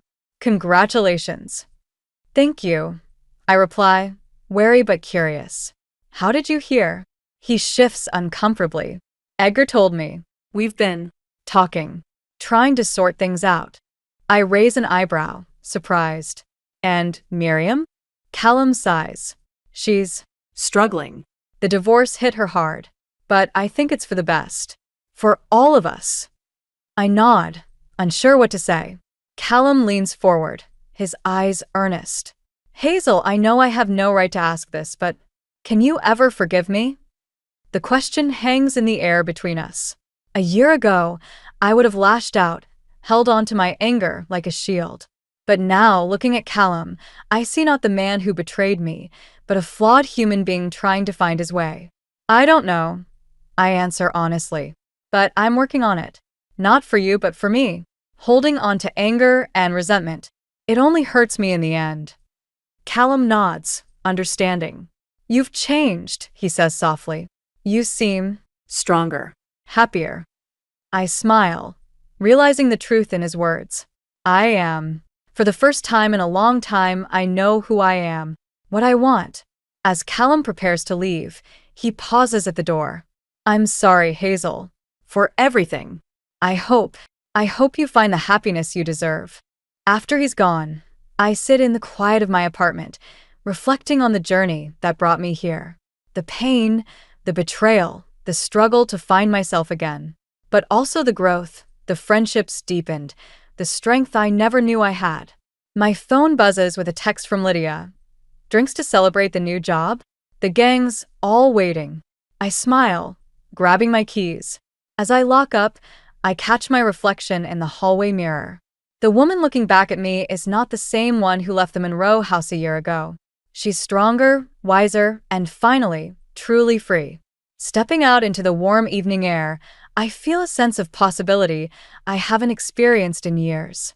The future stretches before me, full of promise and potential. I don't know exactly what it holds, but for the first time, I'm excited to find out. As I join my friends at our favorite bar, raising a glass to new beginnings, I realize that this moment, these people, this life I've built, this is my happy ending. Not because it's perfect or because all the wounds have healed, but because it's real, it's mine, and I've earned every bit of it. The journey isn't over. There will be more challenges, more growth, more life to live. But as I look around at the smiling faces of the people who stood by me through it all, I know one thing for certain. Whatever comes next, I'm ready for it. Because I am Hazel Monroe, and this is my story. And it's only just beginning. The sound of shattering glass jolted me from my daydream. I rushed to the kitchen, my heart pounding, to find Mason standing over a broken vase, his face contorted with anger. Damn it, Evelyn. Why do you always leave things where I can knock them over? He snapped, glaring at me as if I deliberately set a trap for him. I bit back a retort. This wasn't the Mason I'd married 5 years ago. That Mason would have apologized, helped clean up, maybe even laughed about his clumsiness. This new version, well, I hardly recognized him anymore. I'm sorry, honey, I said, kneeling to pick up the larger pieces. I'll be more careful next time. Mason grunted and stormed out of the kitchen. I heard the front door slam a moment later. So much for our quiet Sunday afternoon together. As I swept up the remaining shards, my phone buzzed. It was a text from my sister-in-law, Penelope. "Hey, sis. Lunch tomorrow? Have some juicy gossip to share." I hesitated before replying. Penelope had always been a bit of a troublemaker, but lately she'd been hinting at knowing something about Mason, something she claimed I needed to hear. "Sure," I texted back. "The usual place at noon." Her response was immediate. "Perfect. You won't believe what I've found out." I sighed, tossing the last of the broken vase into the trash. What had happened to my picture-perfect life? Just 2 years ago, Mason and I were the couple everyone envied. Now I felt like I was walking on eggshells in my own home. The next day I arrived at the cafe early, my stomach in knots. Penelope breezed in, her designer sunglasses perched atop her perfectly coiffed hair. "Evelyn, darling," she exclaimed, air-kissing my cheeks. "You look exhausted. Is my brother keeping you up all night?" She winked suggestively. I forced a laugh. "Oh, just busy with work and house stuff." Penelope's smile faltered for a moment. "About that, Evelyn, there's something you should know about Mason." My heart raced. "What is it?" She leaned in close, her voice dropping to a whisper. "I overheard Mom and Dad talking. Apparently, Mason's been seeing a therapist for months. They mentioned something about anger issues and family history." I blinked, stunned. "What? He never told me anything about therapy." Penelope nodded sympathetically. "I know. It's shocking, but there's more. They said something about Mason's father. The one who left when Mason was little?" I nodded, my mind whirling. "Well," Penelope continued, "apparently he didn't just leave. He was abusive, to both Mason's mom and Mason himself." The world seemed to tilt on its axis. Mason had always been vague about his father, but this was beyond anything I'd imagined. "Are you sure?" I asked, my voice barely above a whisper. Penelope reached across the table, squeezing my hand. "I'm so sorry, Evelyn. I thought you deserved to know." I sat back, my lunch forgotten. Suddenly, Mason's mood swings, his increasing irritability, even the incident with the vase, it all took on a new, terrifying context. As I drove home that afternoon, my mind raced with questions. Why hadn't Mason told me about his therapy, about his father, and most importantly, what did this mean for our future, for our marriage? I pulled into our driveway, steeling myself for whatever mood I might find Mason in, but as I reached for the door handle, my phone buzzed with a text. It was from a number I didn't recognize. "Evelyn, we need to talk. It's about Mason. Meet me at Riverside Park tomorrow at 3 p.m. Come alone." I stared at the message, a chill running down my spine. Who was N?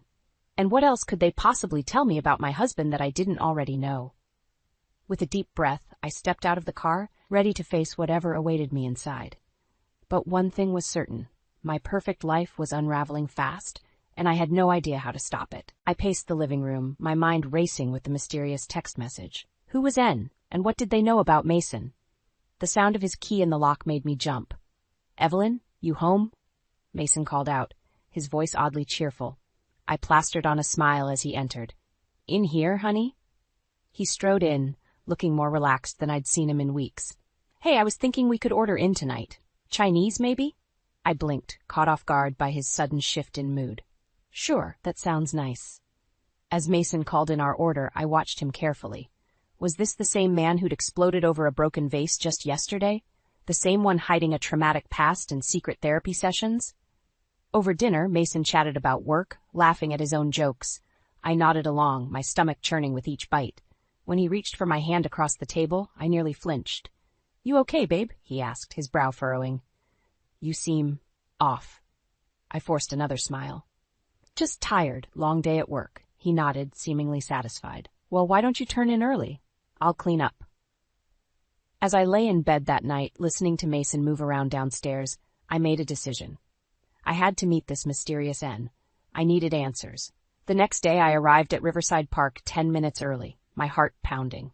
A woman with sleek black hair approached, her eyes darting nervously. "Evelyn?" she asked quietly. I nodded. "You must be N." "Natalie," she corrected, sitting beside me on the bench. "I work with Mason." My blood ran cold. "You work with him?" Natalie's eyes filled with tears. "Evelyn, I'm so sorry. I didn't know he was married at first. By the time I found out, things had already progressed." The world spun around me. "You're having an affair with my husband?" She nodded miserably. It ended last week. I told him I couldn't do it anymore. But Evelyn, there's something else you need to know. Before she could continue, my phone rang. It was Mason. Hey, where are you? He asked, his voice tight with tension. I came home early to surprise you, but you're not here. I swallowed hard. I'm just running some errands. I'll be home soon. Hurry back, he said, an edge to his voice that sent chills down my spine. We need to talk. I hung up, my hands shaking. Natalie watched me with wide eyes. Evelyn, she said urgently, Mason has a temper. I've seen it at work. He scared me sometimes. Please, be careful. I stood up, my legs unsteady. I have to go. Wait, Natalie called after me. There's more you need to know. But I was already walking away, my mind reeling. My Mason had been unfaithful, and now this woman was warning me about his temper. It was too much to process. As I drove home, a new text came through. It was from Penelope. Evelyn, call me ASAP. It's about Mason. It's worse than we thought. I pulled over, my hands trembling as I dialed her number. Evelyn? Penelope answered on the first ring. Thank God. Listen, I found out more about Mason's father. The abuse, it wasn't just physical. There were other things, terrible things. And Mason, he might have inherited more than just anger issues. My blood ran cold. What are you saying, Penelope? I'm saying be careful, Evelyn. Very, very careful. And whatever you do, don't confront him alone. As I hung up, a wave of nausea washed over me. The man I'd married, the father of my future child, was suddenly a stranger to me. A potentially dangerous stranger. With shaking hands, I restarted the car. Mason was waiting for me at home, and for the first time in our marriage, I was terrified of what I might find when I got there. The piercing wail of a newborn jolted me awake. I stumbled out of bed, my body aching from the recent delivery. Lily's cries echoed through the nursery as I scooped her into my arms. Shh, baby girl, I cooed, rocking her gently. Mommy's here. As Lily's cries subsided, I glanced at the clock. 3:15 a.m. Mason should have been home hours ago. I settled into the rocking chair, Lily nestled against my chest. The past 9 months had been a roller coaster. After that terrifying night, when I'd returned home to find Mason in a rage, hurling accusations about my sneaking around, I'd told him about the pregnancy. The news had stopped him cold, transforming his anger into shocked silence. For a while, things had improved. Mason had been attentive, even loving, as my belly grew. But as the due date approached, his old patterns resurfaced. Late nights at the office, mysterious phone calls, that simmering anger just beneath the surface. The sound of the front door opening snapped me back to the present. Heavy footsteps stumbled up the stairs. Evelyn? Mason's voice slurred. Where are you? I tensed, holding Lily closer. In the nursery, I called softly. Mason appeared in the doorway, his tie askew, eyes bloodshot. Why are you up? Lily was hungry, I replied, trying to keep my voice steady. Where have you been, Mason? It's after 3 a.m. He waved a dismissive hand. Work thing. Ran late. The lie hung heavy between us. I could smell the whiskey on his breath from across the room. Mason, I started, but he cut me off. I'm going to bed, he mumbled, turning away. Don't wait up. As his footsteps faded, I felt a tear slide down my cheek. This wasn't how it was supposed to be. Lily deserved better. We both did. The next few weeks passed in a blur of sleepless nights and tense silences. Mason threw himself into work, leaving before dawn and returning long after Lily and I were asleep. On the rare occasions he was home, his temper flared at the slightest provocation. One afternoon, as I was folding laundry with Lily napping nearby, my phone buzzed. It was a text from Natalie. We need to talk. It's about Mason. Please meet me. My heart raced. I hadn't spoken to Natalie since that day in the park. What more could she possibly have to tell me? Before I could respond, I heard Mason's car in the driveway. Panic surged through me as I quickly deleted the message. Mason burst through the door, his face flushed with anger. Why the hell is your sister-in-law calling me, asking if I'm in therapy? I froze, the laundry forgotten. Mason, he advanced on me, his voice rising. Have you been talking to Penelope about our private life? Spreading lies about me? They're not lies, I whispered, backing away. I know about your father, Mason, about the abuse. His face contorted with rage. You don't know anything, he roared, slamming his fist into the wall beside my head. Lily's startled cries filled the air. I ducked under Mason's arm, racing to scoop her up. Don't you dare walk away from me, Mason shouted, following me into the nursery. I clutched Lily to my chest, my voice shaking. Mason, please, you're scaring her, you're scaring me. For a moment, something like shame flickered across his face, then his expression hardened. I'm going out, he growled. Don't wait up. As the front door slammed, I sank to the floor, Lily wailing in my arms. This couldn't go on. I had to protect my daughter. I had to protect myself. With trembling fingers, I pulled out my phone and dialed my mother's number. Mom? I choked out as soon as she answered. I need help. Can Lily and I come stay with you for a while? As I listened to my mother's concerned voice, a steely resolve settled over me. This wasn't the end. It was just the beginning of my fight for a better life, for both Lily and myself. The gentle cooing of Lily in her playpen was the only sound breaking the tense silence of our home. I sat at the kitchen table, staring at the clock. 9:30 p.m. Mason was late. Again. My phone buzzed with a text from Penelope. How are you holding up? Any word from Mason? I sighed, typing back, nothing. He's been gone more than he's home these days. The past few months had been a blur of sleepless nights and lonely days. Mason's absences had become so frequent that I'd started to feel like a single parent. The rare times he was home, the air crackled with unspoken tension. The sound of a key in the lock made me jump. Mason stumbled in, his tie askew and eyes bloodshot. Where have you been? I asked, trying to keep my voice level. He waved a dismissive hand. Work stuff. You wouldn't understand. The familiar excuse ignited a spark of anger in my chest. I wouldn't understand? Mason, I've been raising our daughter alone while you're out doing God knows what. His eyes narrowed. What's that supposed to mean? It means I'm not blind, Mason. The late nights, the secretive phone calls, the way you barely look at Lily or me anymore. What's going on? For a moment, something like guilt flashed across his face. Then his expression hardened. You're being paranoid, Evelyn. I'm working hard to provide for this family. Is that such a crime? Before I could respond, Lily started crying. I moved to get her, but Mason held up a hand. I've got it, he muttered, heading towards the playpen. I watched as he awkwardly picked up our daughter, his movements stiff and unfamiliar. Lily's cries intensified. Here, let me, I said, reaching for her. Mason jerked away. I said I've got it, he snapped, his voice rising. Lily wailed louder, her little face red with distress. Something in me snapped. Give her to me, Mason. Now. My voice was low and dangerous. For a tense moment, we stared at each other. Then, with a look of disgust, he thrust Lily into my arms. Fine, you deal with it. I'm going to bed.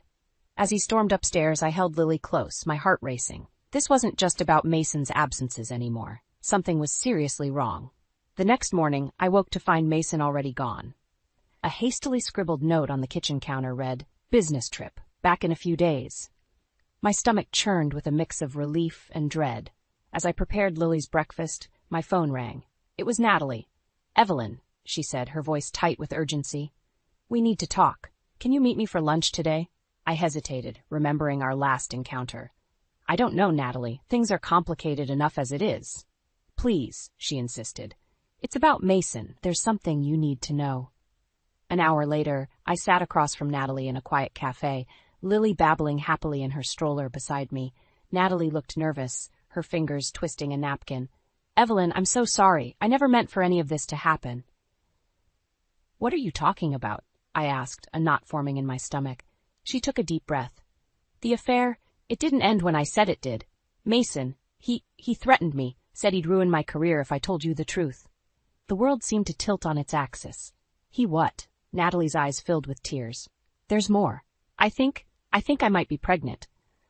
The words hit me like a physical blow. I gripped the edge of the table, struggling to breathe.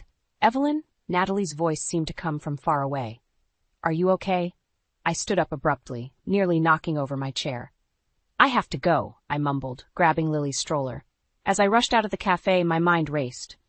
Mason's affair, his threats, a possible pregnancy. It was all too much. I needed to think, to plan. One thing was clear. I couldn't go back to that house. I couldn't pretend everything was fine anymore. With shaking hands, I pulled out my phone and dialed my mother's number. It was time to make a change, for Lily's sake and my own. The weight of Natalie's revelation bore down on me as I pushed Lily's stroller through the bustling city streets. My mind raced, trying to make sense of the chaos my life had become. Mason's betrayal, his threats, and now a possible pregnancy with another woman. It was all too much to bear. I found myself in front of a small, discreet office building. The sign read Hawkins Investigations. My hand trembled as I reached for the door handle. Was I really going to do this? Can I help you? A middle-aged woman with kind eyes greeted me as I entered. I took a deep breath. I need to hire a private investigator. An hour later, I left the office with a strange mix of dread and determination. Mr. Hawkins had listened patiently to my story, his expression growing grimmer with each detail. He promised to start surveillance immediately. As I walked home, my phone buzzed. It was Mason. "Where are you?" His voice was sharp, irritated. "I came home early and you're not here." I swallowed hard. "I took Lily to the park. We'll be home soon." "Hurry up," he snapped before hanging up. My heart raced as I approached our house. Mason's car was in the driveway, and I could see his silhouette pacing in the living room window. "There you are," he said as I entered, his tone accusatory. "Where have you really been, Evelyn?" I busied myself with unbuckling Lily from her stroller. "I told you we were at the park." Mason's eyes narrowed. "For 3 hours? Don't lie to me." Before I could respond, his phone buzzed. He glanced at it, his face paling slightly. "I have to go," he muttered, grabbing his keys. "But you just got home," I protested, a sinking feeling in my stomach. He was already halfway out the door. "Work emergency. Don't wait up." As his car peeled out of the driveway, I felt a surge of anger and determination. Enough was enough. I put Lily down for her nap and then made a call. "Mr. Hawkins? It's Evelyn. My husband just left in a hurry. Can you?" "Already on it, Mrs. Carter," he replied. "I'll keep you updated." The next few hours were agonizing. I paced the house, jumping at every sound, my phone clutched tightly in my hand. Finally, it buzzed. A text from Mr. Hawkins. "Check your email. You'll want to see this." With shaking hands, I opened my laptop. There, in vivid color, were several photos of Mason, with Natalie, entering a hotel. I felt like I might be sick. Despite everything, despite knowing the truth, seeing it was something else entirely. Another text came through. "There's more. Call when you can." Lily's cries from the nursery snapped me back to reality. I went through the motions of changing and feeding her, my mind in a fog. Once she was settled, I called Mr. Hawkins. "Mrs. Carter," he said, his voice grave. "I've uncovered some financial irregularities in your husband's accounts. Large transfers to offshore banks, withdrawals from your joint savings. It appears he's been planning this for some time." The room spun around me. "What are you saying?" "I'm saying, Mrs. Carter, that your husband isn't just having an affair. He's preparing to leave the country with a significant portion of your shared assets." The phone slipped from my hand, clattering to the floor. Mason wasn't just betraying me emotionally, he was planning to destroy us financially as well. In that moment, something inside me hardened. The fear, the uncertainty, the desperate hope that things might improve, it all fell away, replaced by a steely resolve. I picked up the phone. "Mr. Hawkins, I need you to document everything, and I mean everything." "Of course, Mrs. Carter. What are you planning to do?" I looked at Lily, peacefully sleeping in her crib, unaware of the storm brewing around her.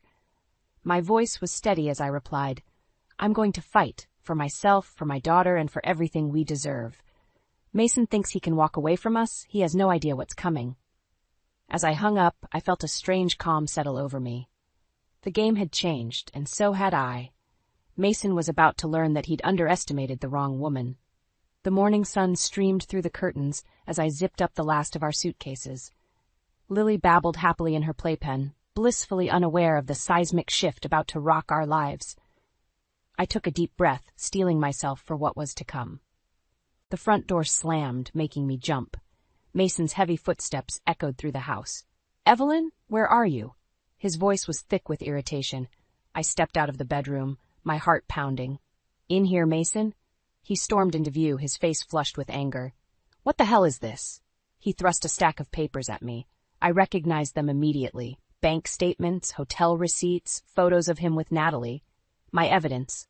"I think you know exactly what this is," I said, my voice steadier than I felt.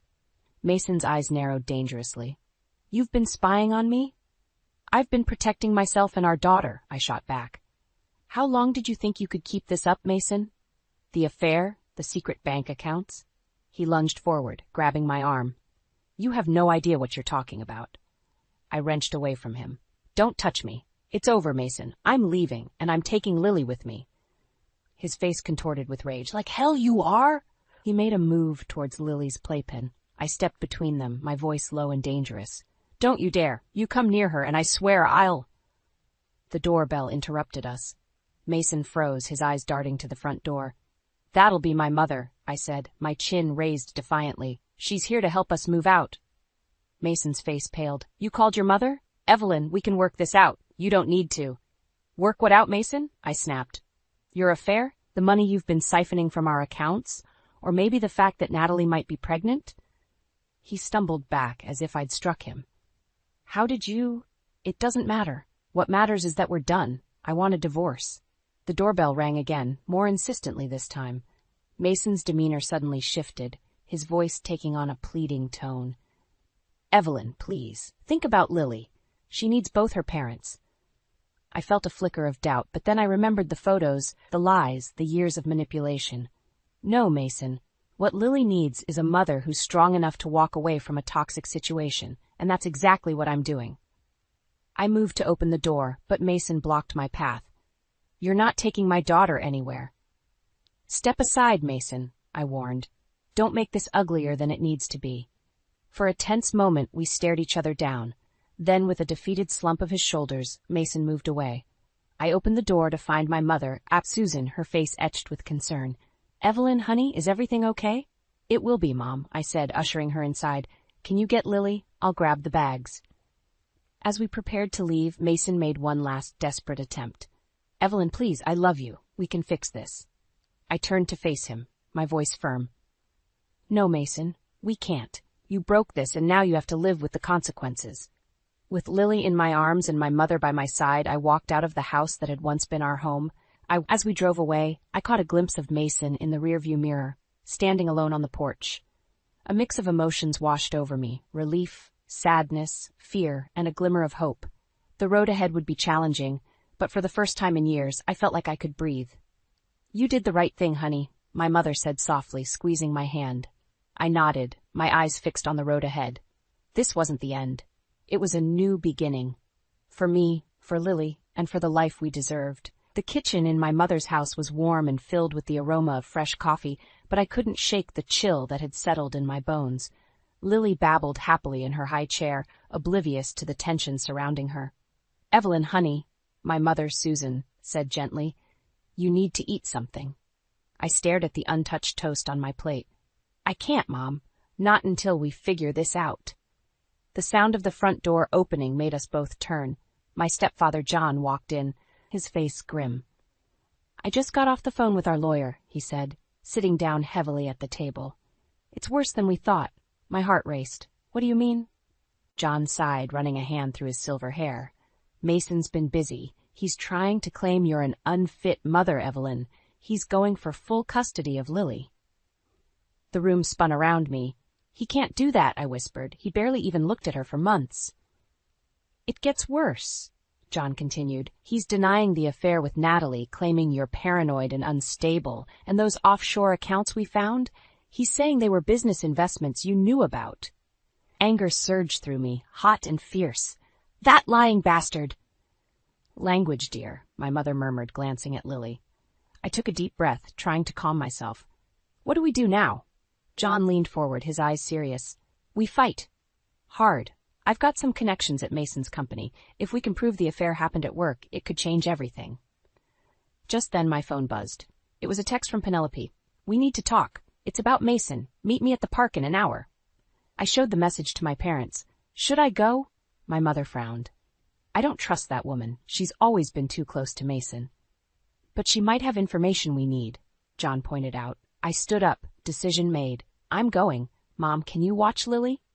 An hour later, I sat on a park bench, my nerves on edge. Penelope approached, her designer sunglasses hiding her eyes. Evelyn, she said, sitting beside me. I'm so sorry about all this. I cut to the chase. What do you know, Penelope? She hesitated, then reached into her purse. Mason doesn't know I have this, she said, handing me a USB drive. It's emails between him and Natalie. And, Financial records. He's been planning this for over a year, Evelyn. The affair, the money, everything. My hands shook as I clutched the drive. Why are you giving me this? Penelope's face crumpled. Because I can't stand by and watch him destroy you and Lily. He tried to get me involved in his schemes. I refused, but I should have told you sooner. I'm so sorry. As she spoke, a figure caught my eye across the park. Mason. He was striding towards us, his face twisted with rage. Penelope, he shouted. What the hell are you doing? I stood up, adrenaline coursing through me. Stay back, Mason, I warned. He ignored me, grabbing Penelope's arm. You promised you wouldn't interfere. Let her go, I demanded, my voice stronger than I felt. Mason turned on me, his eyes wild. You've ruined everything, he snarled. I'll make sure you never see Lily again. Something in me snapped. All the fear, all the pain of the past months crystallized into a single, burning point of rage. No, Mason, I said, my voice low and dangerous. You're the one who's ruined everything, and I'm going to make sure everyone knows exactly what kind of man you really are. I held up the USB drive. It's over, you've lost. For a moment, Mason looked truly afraid. Then, with a growl of frustration, he lunged for the drive. Time seemed to slow. I saw Penelope's shocked face, heard her cry out a warning. But I was already moving, dodging Mason's grasp and backing away.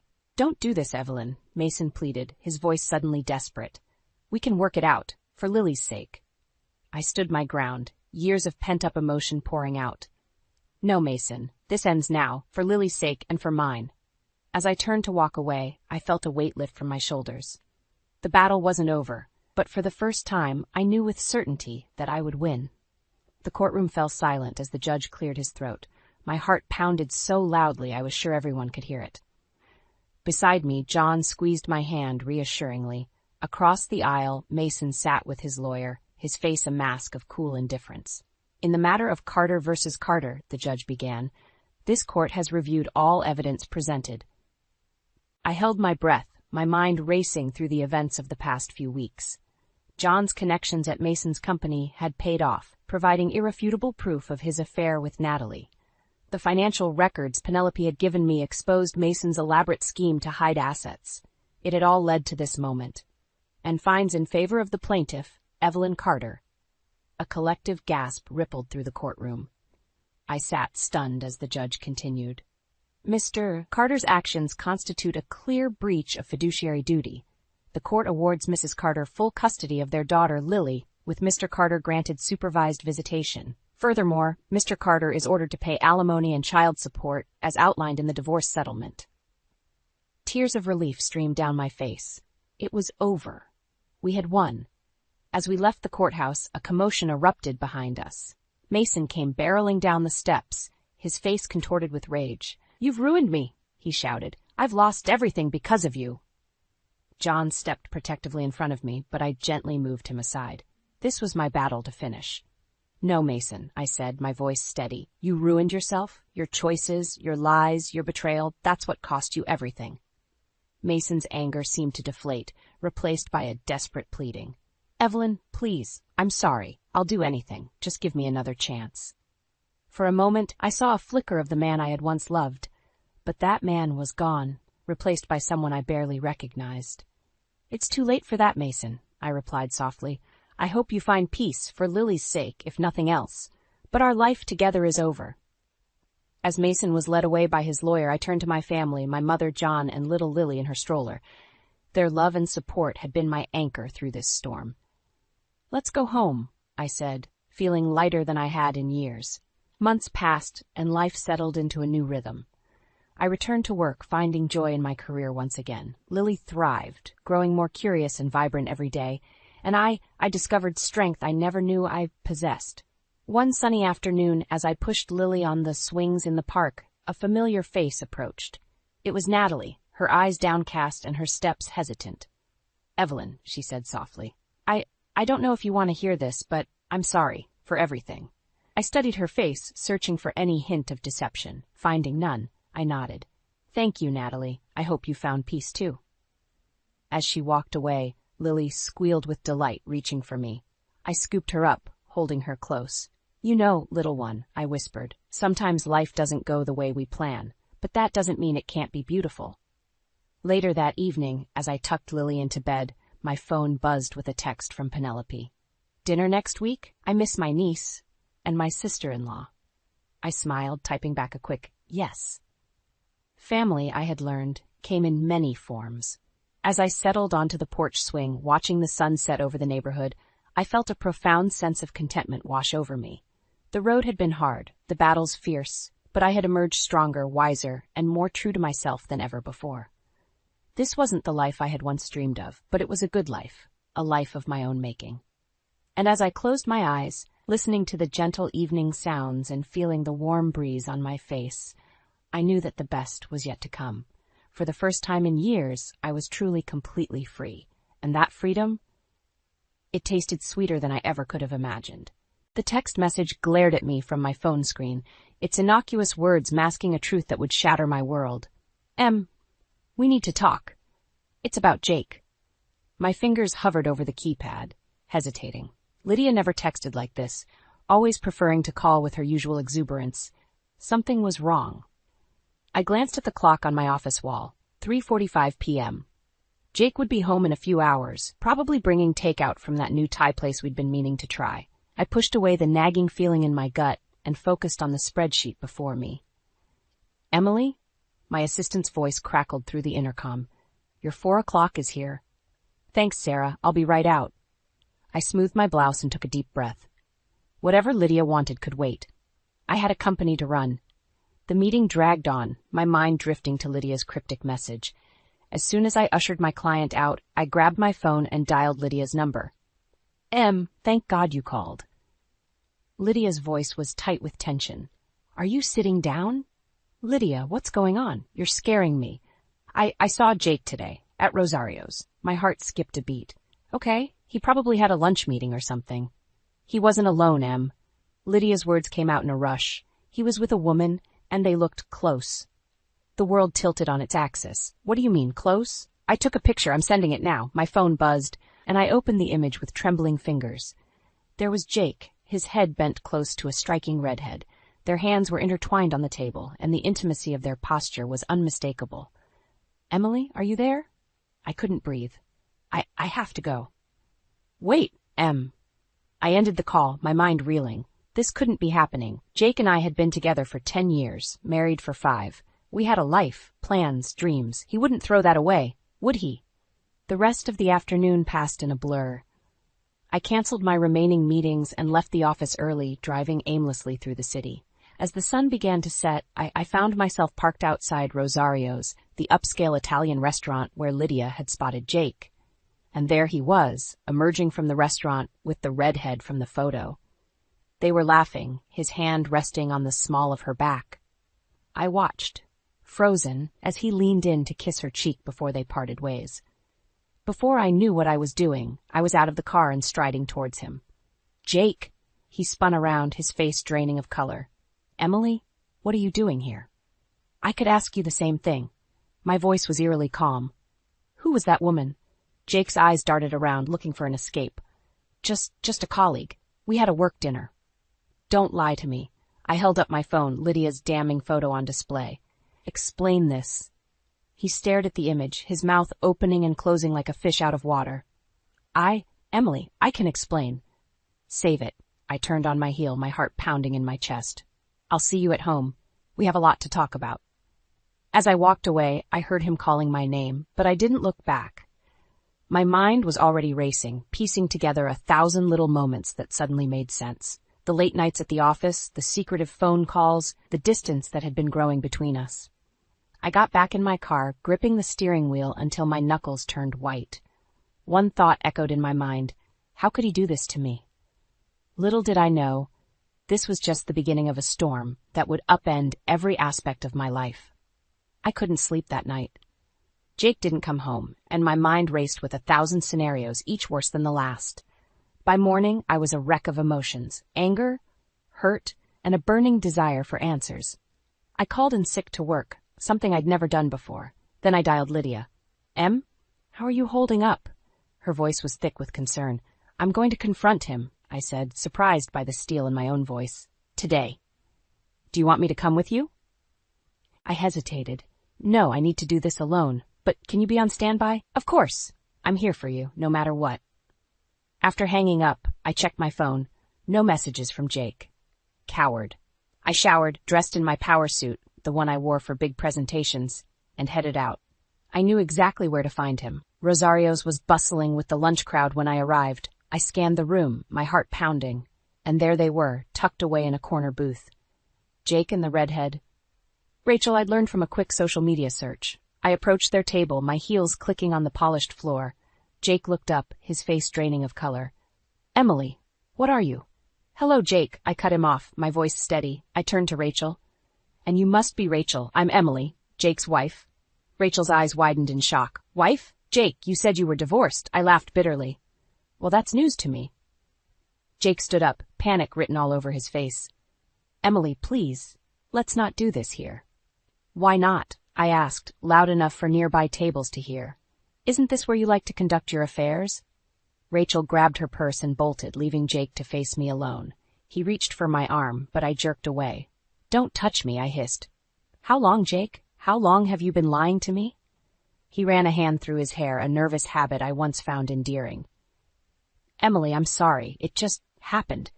Things don't just happen, Jake. You made choices, over and over again. A waiter approached, looking uncomfortable. Is everything all right here? I smiled tightly. Everything's fine. We were just leaving.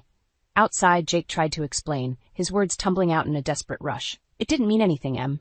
Rachel's just a fling. You're the one I love. I held up a hand, silencing him. Save it. I don't want to hear your excuses right now. I need time to think. What does that mean? Jake's voice cracked. Are you leaving me?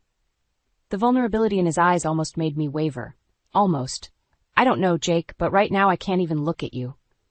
I turned to leave, but his next words stopped me cold. It's not just Rachel. I spun around. What? Jake's shoulders slumped in defeat. There's someone else.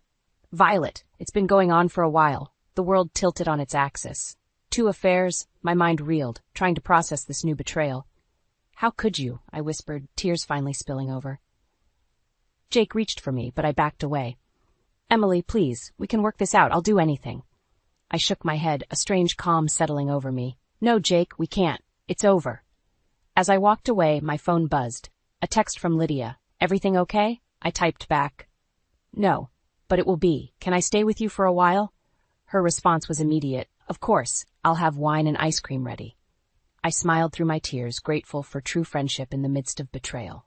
As I drove to Lydia's, I realized this was just the beginning. The life I thought I had was gone, but maybe, just maybe, I could build something better from the ashes.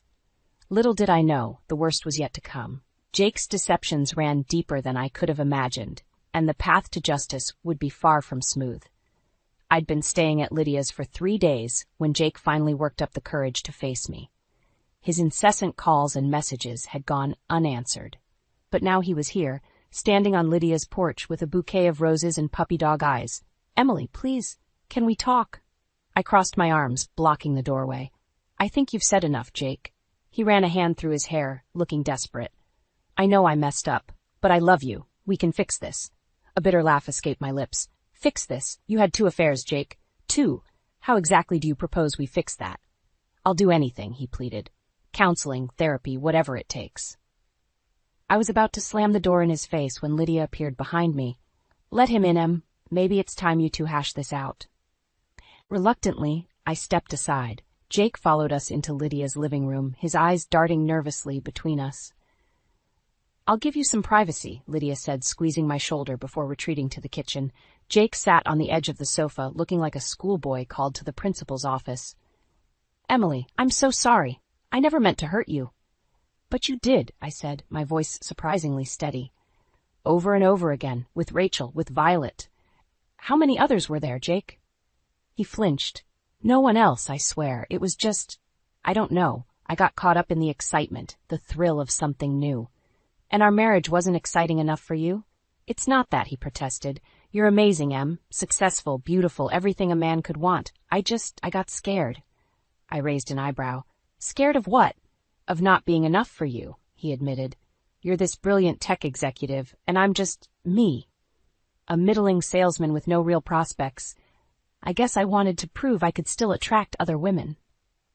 His words hit me like a slap. All this time I thought we were happy, equals. But Jake had been harboring these insecurities, letting them fester until they poisoned our marriage. That's no excuse, I said, my anger rising. If you felt that way, you should have talked to me. We could have worked through it together. Instead, you chose to betray me in the worst possible way. Jake nodded, tears welling in his eyes. I know, I'm an idiot, but please, Emily, give me another chance. I'll do anything to make this right. For a moment I wavered. The man before me looked so broken, so contrite, but then I remembered the image of him with Rachel, with Violet. The lies, the deceit, the shattered trust. No, I said firmly. I'm sorry, Jake, but it's too late. I want a divorce. The color drained from his face. Emily, no, please don't do this. We can work it out, I promise. I shook my head. There's nothing to work out. You made your choices, Jake. Now I'm making mine. He stood up, desperation etched on his face. You can't just throw away 10 years of marriage. I'm not the one who threw it away, I shot back. You did that when you decided to cheat. Twice. Jake's demeanor suddenly changed, his pleading giving way to anger. Fine. If that's how you want it, we'll do this the hard way. You think you can just walk away? I'll fight you every step of the way. You'll get nothing in the divorce. I promise you that. I stared at him, shocked by this sudden transformation. This wasn't the Jake I knew, or thought I knew. Get out, I said quietly. As Jake stormed out, slamming the door behind him, Lydia emerged from the kitchen. Oh, honey, she said, pulling me into a hug. Are you okay? I pulled back, a strange calm settling over me. No, I admitted. But I will be. This isn't over, Lydia.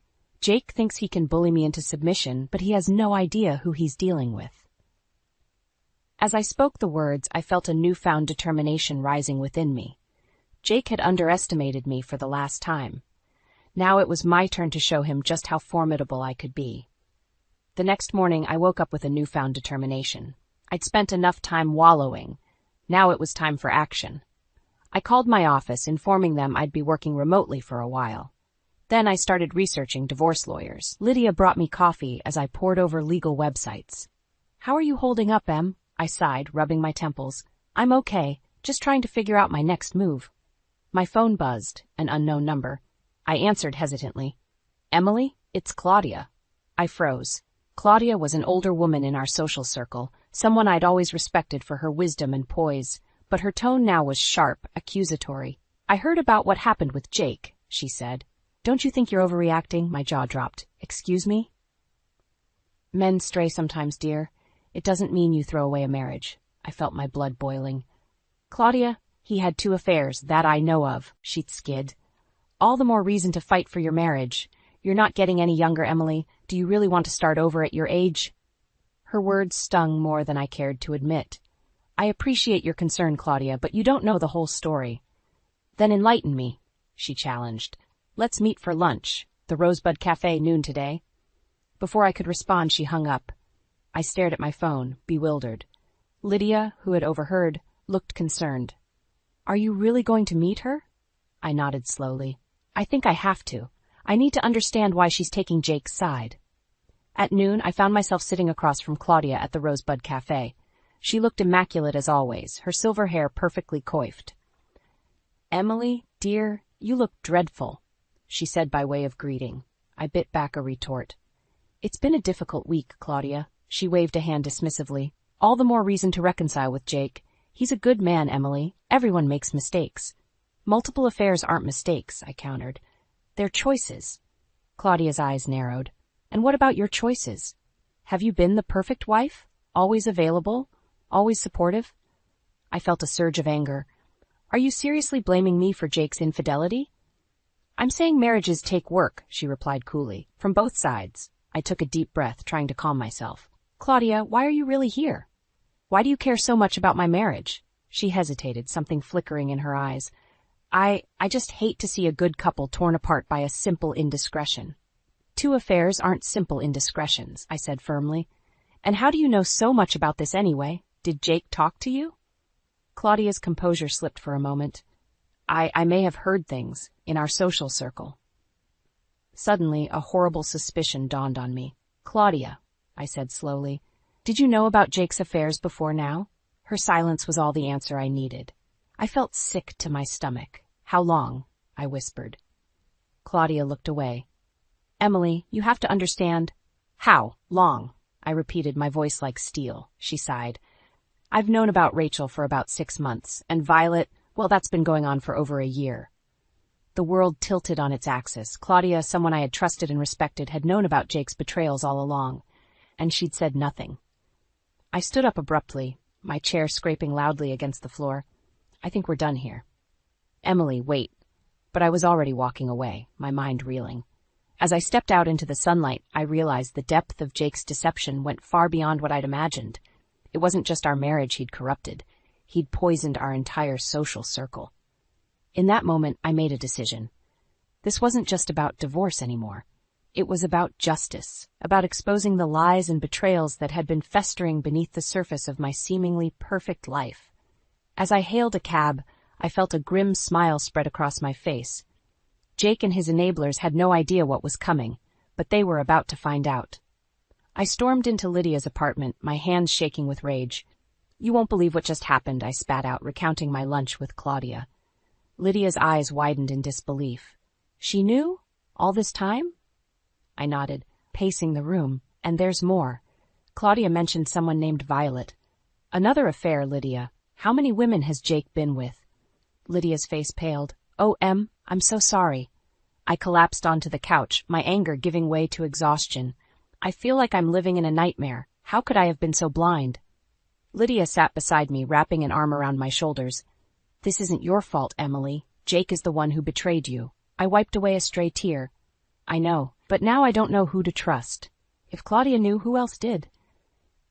As if on cue, my phone buzzed. It was a text from Jake. We need to talk. I'm coming over. I showed Lydia the message, my stomach churning. I can't face him right now. You don't have to, Lydia assured me. I'll tell him to leave. But before she could move, there was a knock at the door. Jake's voice called out, Emily, I know you're in there. I took a deep breath, steeling myself. No, I'll handle this. I opened the door to find Jake looking disheveled, his eyes bloodshot. Emily, please, just hear me out. Why should I asked coldly, so you can lie to me some more? He flinched. I deserve that, but I want to explain everything. About Rachel, about Violet. Save it, I cut him off. I already know about Violet, Claudia told me. Jake's face drained of color. Claudia? But how? Because she knew, Jake, I said, my voice rising. She knew about both of them, for months. Who else knew? Who else have you been lying to? He reached for me, but I stepped back. Emily, please, it's not what you think. Then what is it? I demanded. Because from where I'm standing, it looks like you've been cheating on me with multiple women, and our entire social circle has been covering for you. Jake's shoulders slumped. I messed up, Em, I know that, but I will fix this. We can fix it bitterly. I laughed bitterly. Jake, you've destroyed everything we had. Every memory, every moment we shared, it's all tainted now. So that's it? He asked, his voice breaking. You're just going to throw away 10 years of marriage? I felt a surge of anger. I'm not the one who threw it away. You did that when you decided to cheat, repeatedly. Jake's demeanor suddenly changed, his pleading giving way to anger. Fine. If that's how you want it, we'll do this the hard way. You think you can just walk away? I'll fight you every step of the way. You'll get nothing in the divorce, I promise you that. I stared at him, shocked by this sudden transformation. This wasn't the Jake I knew, or thought I knew. Get out, I said quietly. As Jake stormed out, slamming the door behind him, Lydia emerged from the kitchen. Oh, honey, she said, pulling me into a hug. Are you okay? I pulled back, a strange calm settling over me. No, I admitted, but I will be. I walked to the window, watching Jake's car speed away. In that moment, I made a decision. This wasn't just about divorce anymore. It was about exposing the truth, about reclaiming my dignity in my life. I turned to Lydia, a determined glint in my eye. I need your help. We're going to uncover every lie, every betrayal, and then we're going to make sure everyone knows exactly who Jake really is. Lydia nodded, a fierce loyalty in her expression. I'm with you, Em. Whatever you need. As we began to plan our next move, I felt a mix of emotions. Anger, hurt, but also a growing sense of empowerment. Jake and his enablers had underestimated me for the last time. Now it was my turn to show them just how formidable I could be. Little did I know, the path ahead would be far more treacherous than I could have imagined. but I was ready for the fight of my life. The next morning, I woke up with a plan forming in my mind. Claudia's revelation about Violet had been the final straw. It was time to confront Jake and uncover the full extent of his deception. I called Lydia and Claudia, asking them to meet me at the coffee shop near Jake's office. To my surprise, Claudia agreed, sounding remorseful and eager to make amends. As we gathered at the cafe, I laid out my strategy. Jake told me he's staying at the Westview Hotel because of my overreaction, I explained, my voice dripping with sarcasm. We're going to surprise him there. Lydia nodded, her eyes blazing with determination. Let's nail that cheating bastard. Claudia, looking pale and nervous, chimed in. Emily, are you sure about this? It could get ugly. I fixed her with a steely gaze. It's already ugly, Claudia. Now it's time for the truth. We took a cab to the Westview, my heart pounding with each passing minute. As we approached Jake's room, I heard muffled voices from inside. My hand trembled as I raised it to knock. The door swung open, revealing Jake in a bathrobe, his hair disheveled, his eyes widened in shock. Emily, what are you? I pushed past him into the room, Lydia and Claudia close behind, and there, sitting on the rumpled bed, was a woman I didn't recognize. Violet, I presumed. Well, I said, my voice eerily calm. Isn't this cozy? Jake's face drained of color. Emily, I can explain. Save it, I snapped. I'm done with your explanations and your lies. Violet stood up, wrapping a sheet around herself. Jake, who are these people? I laughed bitterly. I'm his wife, or soon-to-be ex-wife, I should say. Jake's eyes darted between us, panic setting in. Violet, I'm sorry. I didn't mean for this to happen. Oh, spare us, Lydia interjected. You didn't mean for any of it to happen, did you? Not Rachel, not Violet, not any of the other women you've been with. Jake's head snapped up. Other women? What are you talking about? Claudia stepped forward, her voice shaking. Jake, it's time to come clean. About everything. As Jake sputtered and tried to defend himself, the full extent of his betrayals came to light. It wasn't just Rachel and Violet. There had been others, colleagues, friends, even our neighbor's college-age daughter. Each revelation felt like a knife twisting in my gut. Violet, looking as shell-shocked as I felt, gathered her things and fled the room. I couldn't blame her. She was as much a victim of Jake's lies as I was. How could you? I whispered, tears stinging my eyes. Was anything in our marriage real? Jake reached for me, his eyes pleading. Emily, please. I love you. We can work through this. I recoiled from his touch. Love? You don't even know the meaning of the word. Just then, the door burst open again. To my utter shock, Jake's parents, Arthur and Debbie, stormed in. What in God's name is going on here? Arthur bellowed. Debbie's eyes widened as she took in the scene. Jake, honey, what have you done? As Jake tried to explain to his parents, I felt the room closing in on me. The voices around me became a cacophony of accusations, excuses, and recriminations. It was all too much. Enough, I shouted, silencing the room. I can't do this anymore. I turned to Jake, my voice breaking. We're done. For good. I'll have my lawyer contact you about the divorce. As I walked out of that hotel room, leaving behind the shattered remains of my marriage and the life I thought I knew, I felt a strange mix of despair and liberation. The worst had happened, my deepest fears realized, but I had survived. Little did I know, the true test of my strength was yet to come. The battle for justice and retribution was only just beginning. I stood in the hallway of the Westview Hotel, my heart pounding in my ears. The confrontation with Jake had left me reeling, but I knew it wasn't over. As if on cue, the elevator dinged, and out stepped Rachel, Jake's first mistress. Emily? She gasped, her eyes darting between me and the open door of Jake's room. What's going on? Before I could respond, Jake appeared in the doorway, his face ashen. Rachel, what are you doing here? The hallway erupted into chaos. Rachel, realizing she wasn't Jake's only affair, began shouting accusations. Jake's parents, still inside the room, emerged to witness the spectacle. Lydia and Claudia stood by my side, offering silent support. Enough, I shouted, silencing everyone. We're taking this inside, now. As we filed back into the hotel room, the tension was palpable. Jake stood in the center, surrounded by the wreckage of his lies. His parents, Arthur and Debbie, looked shell-shocked. Rachel glared daggers at both Jake and Violet, who was still trying to make herself invisible in the corner. Jake? Arthur's voice was low and dangerous. Explain yourself, now. Jake's eyes darted around the room like a cornered animal. I don't know what to say. I messed up. I'm sorry. Sorry? I laughed bitterly. You're sorry? You've been cheating on me for years, Jake, with multiple women, and you're sorry? Debbie turned to me, her face a mask of confusion and hurt. Emily, dear, surely there's been some misunderstanding. Jake wouldn't. Oh, but he would, Claudia interrupted, and he did. I've known about Violet for months. The room exploded again. Arthur rounded on Claudia, demanding to know why she hadn't said anything. Rachel and Violet began arguing over who Jake had been with first, and through it all, Jake stood silent, his world crumbling around him. I felt a strange calm settle over me. I want a divorce, I said, my voice cutting through the noise, and I want everyone to know exactly what kind of man you are, Jake. Jake's head snapped up. You wouldn't dare. Watch me, I replied, pulling out my phone. I'm going to call every friend, every colleague, every client you've ever had. I'm going to tell them all about your affairs, your lies, your betrayals. Emily, please, Jake begged. You'll ruin me. You ruined yourself, I shot back, and you ruined us. As I dialed the first number, Jake lunged for my phone. In the scuffle, it slipped from my grasp, clattering to the floor. The screen lit up with an incoming call, from a number I didn't recognize. I answered it on speakerphone. Hello? Is this Emily? A woman's voice asked. I'm Sarah.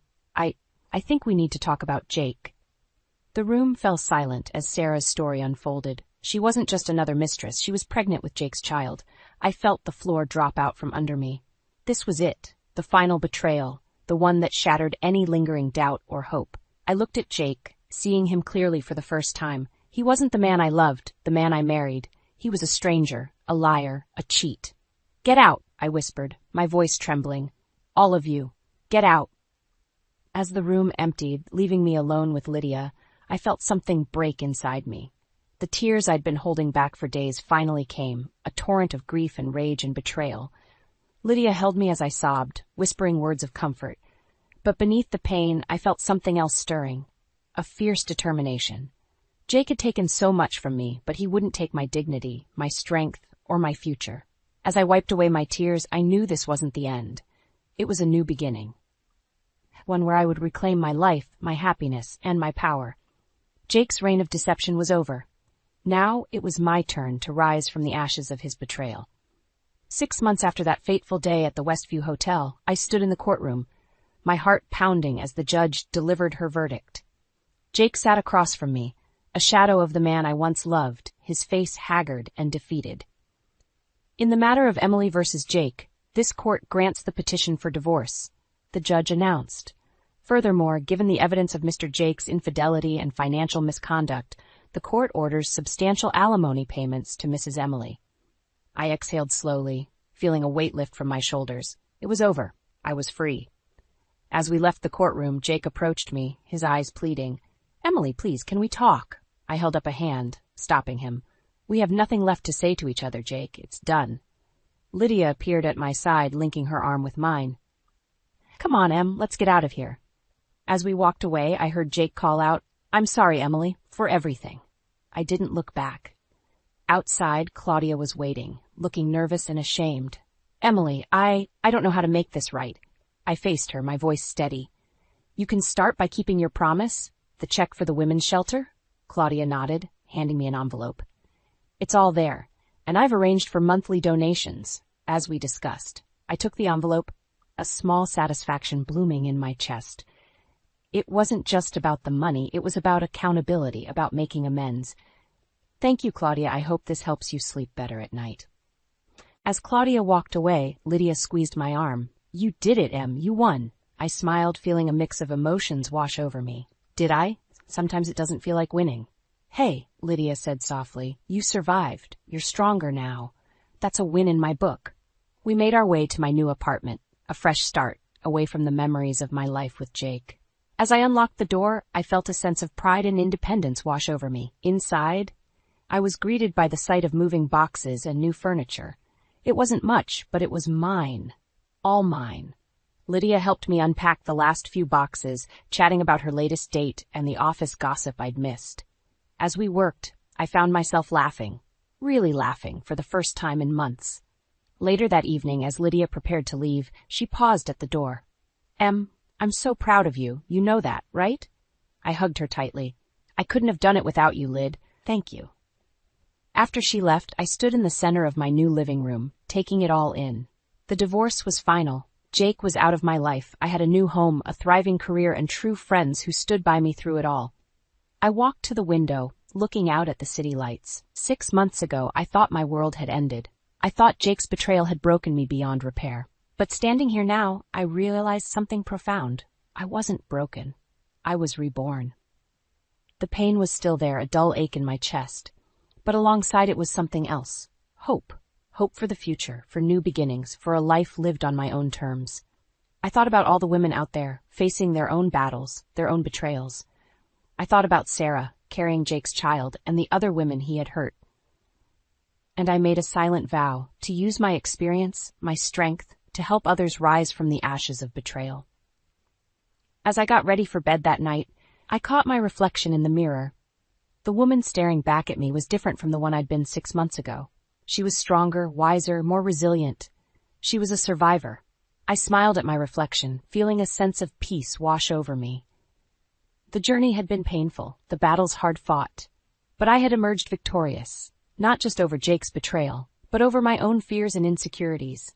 Tomorrow was a new day, the first day of the rest of my life. And I was ready for whatever it might bring. As I drifted off to sleep, one thought echoed in my mind.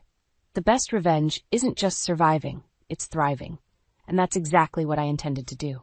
The envelope landed on the bar with a soft thud, right next to the glass I was wiping. At first, I thought it was just another drunk customer trying to pay their tab in an oddly formal way. But when I looked up, the man standing there wasn't one of our regulars. He wore an expensive suit that seemed out of place in our neighborhood dive bar. And his expression was too serious for someone seeking a drink at 2 p.m. on a Tuesday. My name is Eliza, and until that moment, I thought I knew exactly who I was and what my life was about. Funny how one manila envelope can change everything. Mrs. Whitaker, he said, his voice barely audible over the afternoon crowd's chatter. This belongs to you. Before I could correct him, I rarely used my married name at work. He turned and walked out, leaving me staring at the envelope like it might bite. I've been bartending long enough to know when something feels off, and this definitely qualified. Hey, Sophie. I called to my coworker. Cover me for 5. In the cramped break room that smelled perpetually of old mop water and stale beer, I sat on an upturned milk crate and opened the envelope. The first photo showed my husband James outside an unfamiliar apartment building, his arm around a woman I'd never seen before. The second showed him entering what looked like an underground casino. The third, well, let's just say the third made my hands shake so badly I had to put everything down. My phone buzzed. A text from James. Dinner at my parents' tonight.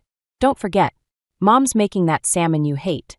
I stared at his message, trying to reconcile the James who always remembered my food preferences with the James in these photos. The James who kissed me goodbye every morning, who brought me coffee in bed on Sundays, who talked about starting a family soon. Was he the same person who apparently owed hundreds of thousands of dollars to loan sharks? The documents behind the photos told a story I wasn't ready to read.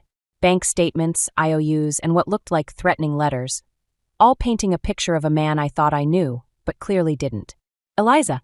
Sophie's voice carried through the door. Table 4 needs another round. Coming. I shoved everything back into the envelope and stuffed it into my bag. My hands were steady now, but my mind was racing. I had choices to make, and quickly. The James the first knew would be home in 3 hours, expecting us to drive to his parents' house for another uncomfortable dinner where his mother Victoria would subtly critique everything from my career choice to my hair color.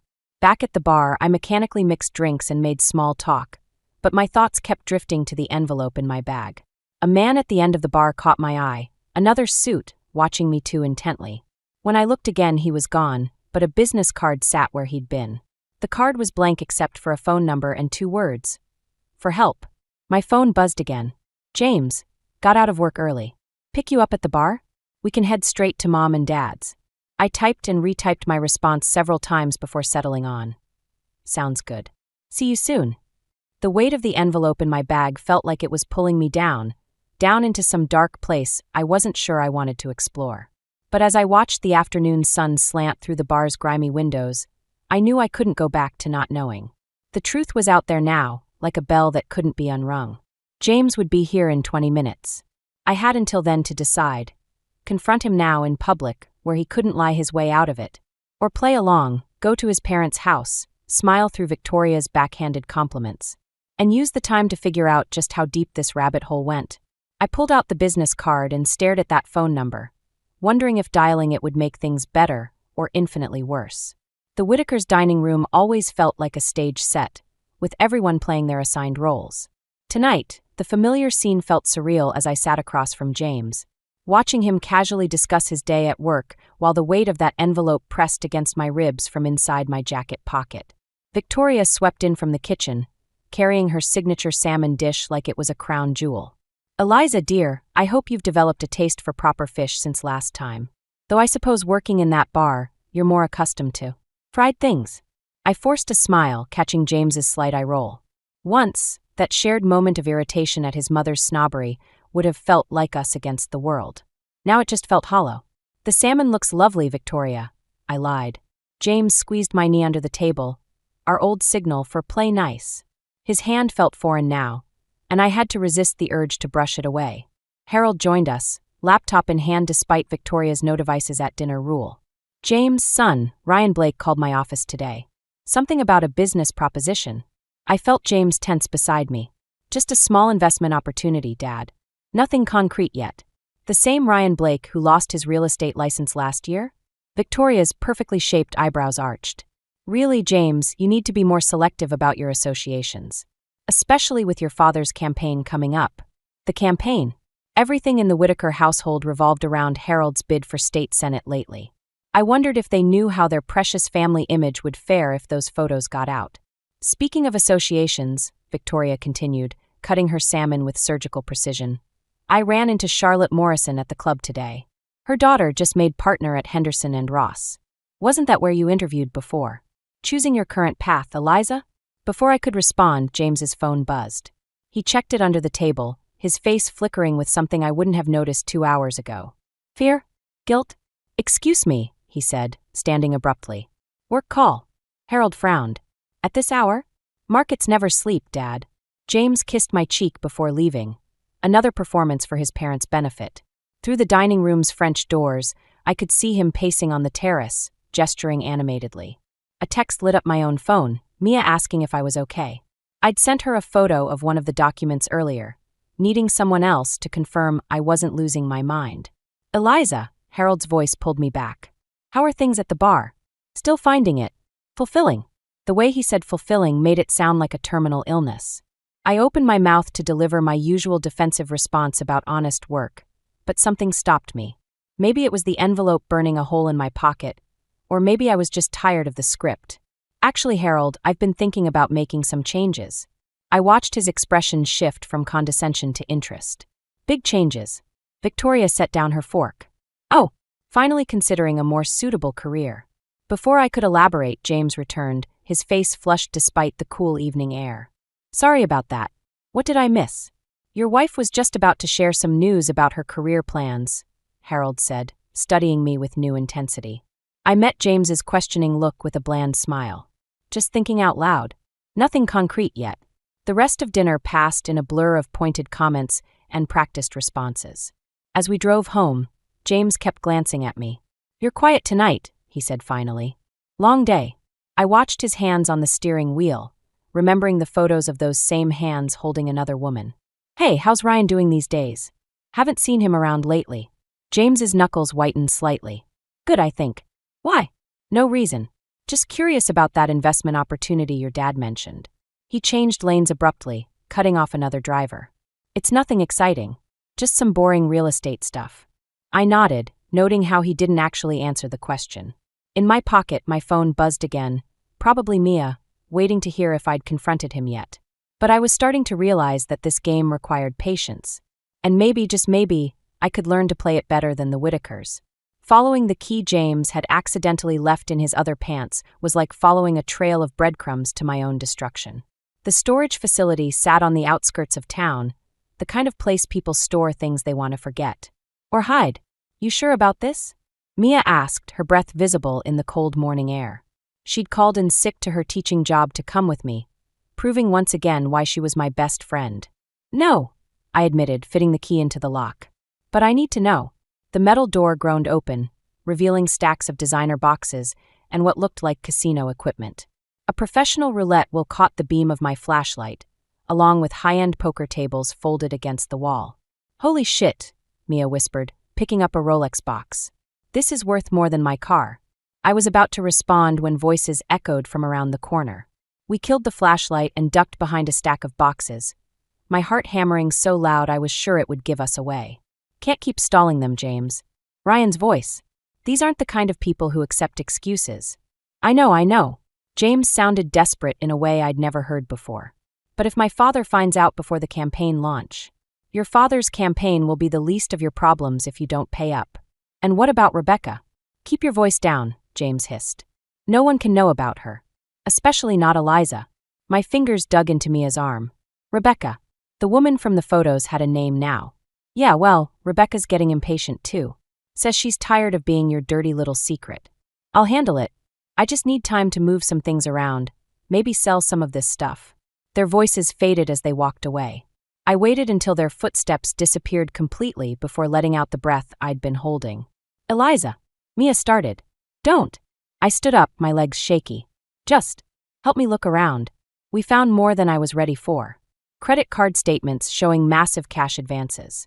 Loan documents with interest rates that made my stomach turn. A shoebox full of letters from someone named Rebecca, each one more intimate than the last. But it was the document at the bottom of a filing cabinet that made my blood run cold.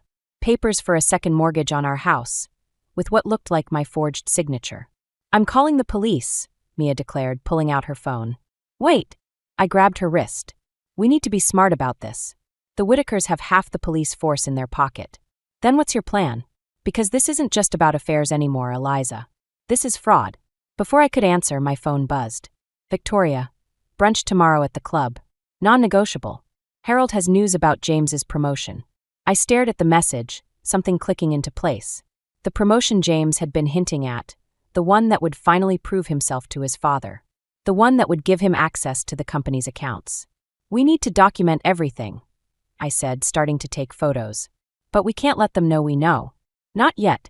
Why not? Because tomorrow at brunch, Harold's going to announce James's promotion to CFO of the family company. And I need to understand exactly what they're planning before I blow it all up. Mia helped me carefully return everything to its exact position. As we locked up, she touched my arm. You're scary when you're plotting revenge, you know that? I thought about James and Rebecca, about Victoria's constant condescension, about Harold's political ambitions built on his perfect family image, about my forged signature on that mortgage. They have no idea what scary is, I said, pocketing the key. But they're about to find out. On the drive home, I got another text from that mysterious number on the business card. Ready to talk now? I thought about James's desperate voice in the storage unit, about Rebecca's letters, about all the lies wrapped in designer boxes and tied with perfect bows. The Whitakers had taught me well how to keep up appearances. Now it was time to use those lessons against them. I typed back one word. Yes. The mysterious number belonged to a private investigator named Diana Chen. We met at a coffee shop 2 towns over, where she laid out everything she'd uncovered about James's double life in a neat manila folder, much thicker than the one I'd received at the bar. Your husband's been busy, Diana said, sliding surveillance photos across the table. Rebecca Mitchell, 26, works at the casino where he's dropped nearly $500,000 in the past year. I sipped my now-cold coffee, studying the woman who'd been sharing my husband's bed. She was beautiful in an obvious way, like a warning sign you couldn't miss. The casino connection explains the equipment in the storage unit. That's not even the interesting part. Diana pulled out more documents. The casino's owned by a shell company. Guess who's the majority shareholder? Harold.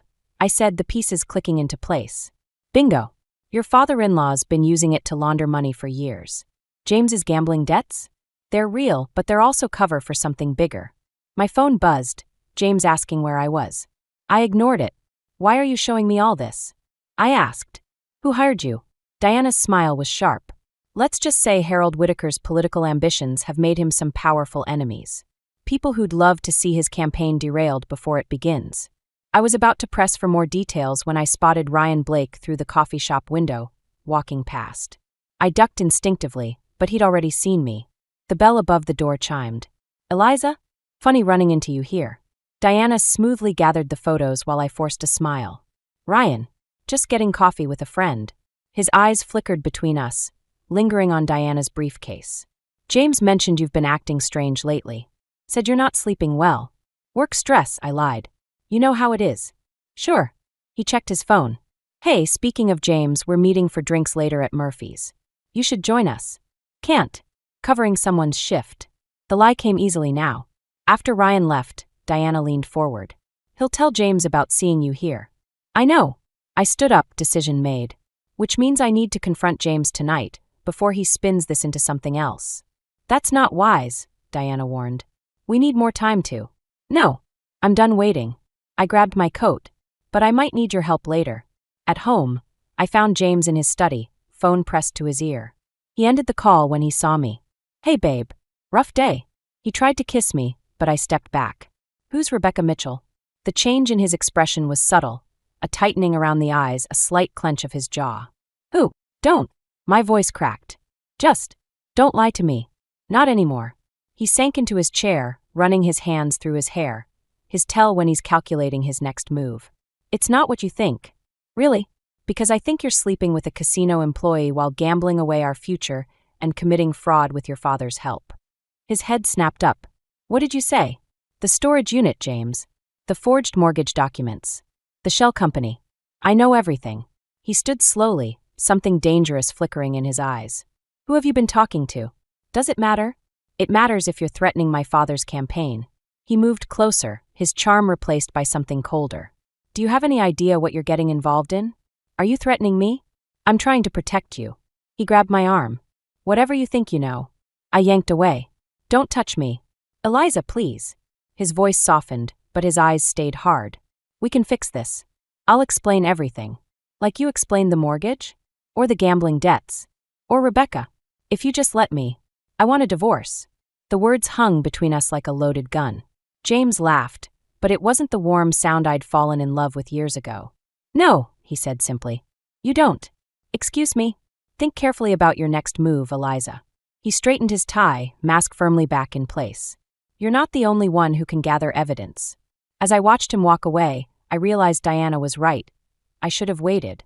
But now the game had changed, and I needed to figure out what James meant by that last threat before he made his next move. The Whitakers' annual charity gala was in full swing when I spotted Rebecca Mitchell working the high-stakes poker table. She dealt cards with practiced grace, her eyes occasionally drifting to where James stood with his father, charming potential campaign donors. Everything's ready, Diana murmured, appearing beside me in her catering uniform. Just say the word. I smoothed down my borrowed designer dress, another prop in this elaborate performance. Not yet. Harold's watching. Indeed, my father-in-law hadn't taken his eyes off me since I'd arrived. He'd cornered me earlier, his campaign smile firmly in place. I trust you've reconsidered your emotional response to certain situations, he'd said. Family unity is crucial right now. The implied threat wasn't subtle. Victoria floated through the crowd, orchestrating her perfect evening. She paused at my elbow. Darling, you simply must meet Senator Collins. He's fascinated by your unique perspective on working-class issues. Before I could respond, a commotion erupted at Rebecca's table. A drunk player was accusing her of cheating, his voice carrying across the ballroom. James moved to intervene but caught himself. He couldn't acknowledge knowing her. I watched Rebecca's face flash with hurt before hardening into something else. She reached under the table. Now, I said to Diana. The fire alarm shrieked to life. As water rained from the sprinklers, chaos erupted. Designer dresses and expensive suits scattered like startled birds. Through the confusion, I saw Rebecca slip something into her pocket and disappear through a service door. Eliza! James grabbed my arm, pulling me toward the exit. We need to. Get your hands off my wife. The drunk player was back, swaying but determined. Yeah, I know all about you too. James's grip tightened painfully. Sir, you're confused. Am I? Tell that to my investment portfolio. Tell that to. Harold appeared, security guards in tow. Remove this man. Now. But the damage was done. Whispers rippled through the crowd. I caught fragments. Gambling. Affair. Campaign funds. Victoria's face was ashen. Harold, do something. In the chaos, I slipped away, following Rebecca's path. I found her in the empty kitchen, calmly counting what looked like casino chips. "He'll never choose you," I said. She didn't look surprised to see me. "I don't need him to. I've got what I came for." She held up a USB drive. "Insurance policy. Want a copy?" Before I could answer, James burst in. He froze, looking between us. "Rebecca, save it," she cut him off. "I quit, by the way. But don't worry, I'm keeping my benefits." She patted her pocket meaningfully. James lunged for her, mask finally cracking. I stepped between them. "Touch her," I said quietly, "and everything I know goes public tonight." "You don't understand what you're doing," he hissed. "Dad's enemies are the least of your problems."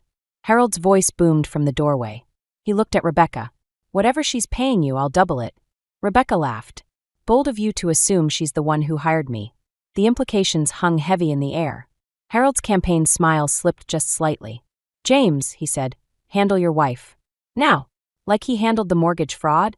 I asked sweetly. "Or the money laundering?" Harold's mask cracked completely. "You stupid girl. You think this is about affairs and gambling?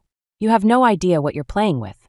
"Actually," Diana said, stepping out of the shadows with her phone recording, "I think she does." The kitchen door burst open again, Victoria, followed by several serious-looking men who definitely weren't security guards. "Harold," she said, voice shaking, "the SEC is here." I watched the mighty Whitakers freeze like deer in headlights. James reached for me one last time. "Eliza, please. Whatever you think you know." "I know enough." I stepped back, letting Diana's phone capture everything. And now, so does everyone else. As federal agents filled the kitchen, I caught Victoria's eye. For a moment, something passed between us, understanding maybe, or recognition. Then she turned away, already crafting tomorrow's damage control story. I walked out of the kitchen, out of the venue, and into the rain-soaked night. Behind me, the Whitaker empire began to crumble. But I wasn't done yet. Not even close. The morning after the gala, I woke up to find my bank accounts frozen and an eviction notice on my apartment door. The Whitakers worked fast. I had to give them that. My phone rang. "Diana, don't go home. They're waiting for you." Too late. Through my window, I spotted two men in dark suits watching my building. Not SEC agents this time. These ones had a different energy. More dangerous. "What's happening?" I asked Diana. "Harold's connections run deeper than we thought. These aren't just white-collar crimes we're dealing with." My other line beeped, Mia. "I just got fired," she said when I switched over. "They're saying I helped steal confidential documents." "Eliza, what's going on?" My stomach dropped.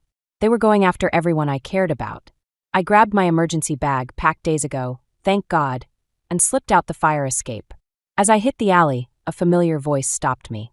"Going somewhere?" Ryan stepped out of the shadows, looking nothing like James's party boy friend now. "The Whitakers want to talk." Funny way of showing it. "You have no idea what you've stepped into." He moved closer. "That USB drive Rebecca took? It's got account numbers. Names. Things that could get people killed. People like me? People like your friend Mia. Her sister in rehab. Her mother in the nursing home." He shrugged. "Accidents happen." My hands shook as I typed out a text to Diana. "They're threatening Mia's family." "Let me help you," Ryan said softly. "There's still a way out." "Why would you help me?" "Because I'm tired of cleaning up James's messes. Because Harold's empire is built on bodies. Because..." He stopped as headlights swept the alley. A black SUV pulled up. James stepped out, looking haunted. "Eliza, please. Just get in the car. So your father can make me disappear? So I can protect you." He ran his hands through his hair. That familiar tell, but now it seemed pathetic. "Everything I did, all of it, was to protect you. The affair with Rebecca? The forged mortgage? You don't understand. Dad's partners. They own people. They own me. I thought if I played along, kept them happy, I could keep you safe. By drowning in gambling debts? By sleeping with their plant. Rebecca works for them, not us. She." James stopped, realizing he'd said too much. My phone buzzed. "Diana, don't trust Ryan. He's playing both sides." I looked at Ryan, who watched our exchange too carefully. At James, who'd sold his soul piece by piece to men who collected them like trading cards. "The SEC raid," I said slowly. "That was staged, wasn't it? To flush out whoever was really investigating." James's silence was answer enough. More headlights. Another SUV. Harold stepped out, Victoria behind him. "Enough games," Harold said. "The drive, Eliza." "Now." "I don't have it." "Then call Rebecca. Make the trade." "Trade for what?" "Your friend Mia's safety." Your freedom. Pick one. Victoria touched Harold's arm. Dear, perhaps. Quiet, he snapped. This ends tonight. My phone buzzed one last time. Diana, in position. Your call. I looked at my husband, this stranger I'd loved. At Ryan, playing every angle. At Harold and Victoria, their perfect facade cracking under pressure. You're right, I said. It does end tonight. I pressed send on a pre-written message. Somewhere across town, Diana would be releasing everything. Not just to the SEC, but to every news outlet, every law enforcement agency. Every rival of Harold's who'd been waiting for him to fall. What did you do? James whispered. Sirens wailed in the distance. Real ones this time. I chose option 3. I said, as red and blue lights began to flash at both ends of the alley. I chose the truth. Harold's face contorted with rage.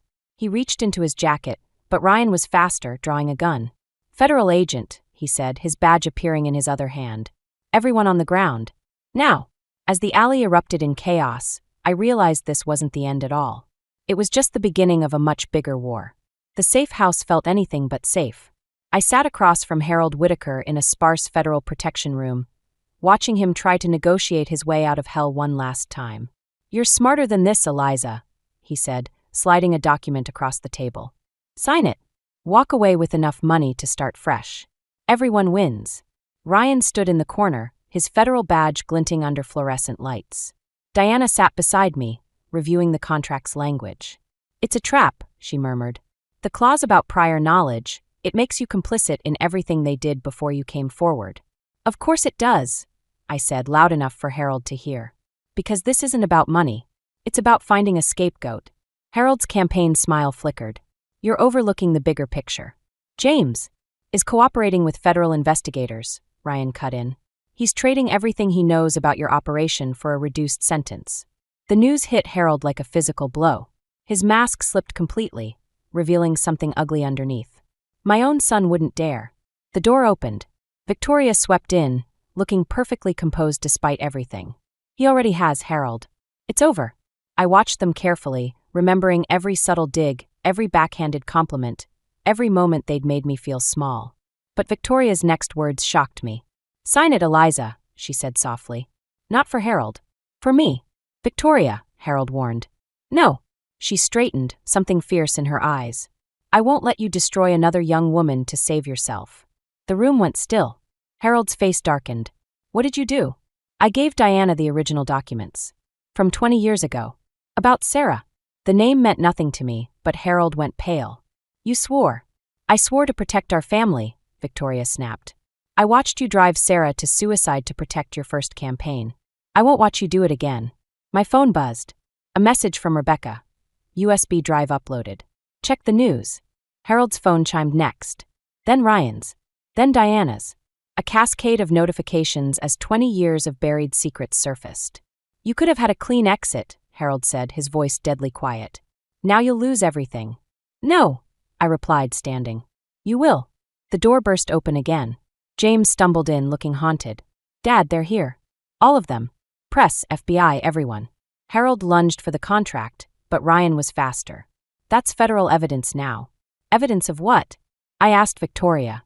Of how many lives he's destroyed, she said. Sarah was like you. Married to a Whitaker man, discovered the truth, threatened to expose it. Harold arranged for her death to look like suicide. I helped cover it up. She met my eyes. I won't do it again. James moved toward me. Eliza, Save it. I cut him off. You're not the victim here. But I am trying to make it right, he said. Everything I told them about Dad's partners, the laundering, all of it, it's true. Harold's composure finally shattered. He reached into his jacket, but this time Victoria was faster. She grabbed his arm, the gun clattering to the floor. Enough, she said firmly. It's done. As federal agents flooded the room, I watched the mighty Harold Whitaker collapse into a chair, defeated not by his enemies, but by his own family. Victoria touched my arm as she passed. I should have done this 20 years ago. For Sarah. For all of us. Why now? I asked. She smiled sadly. Because you reminded me of who I used to be.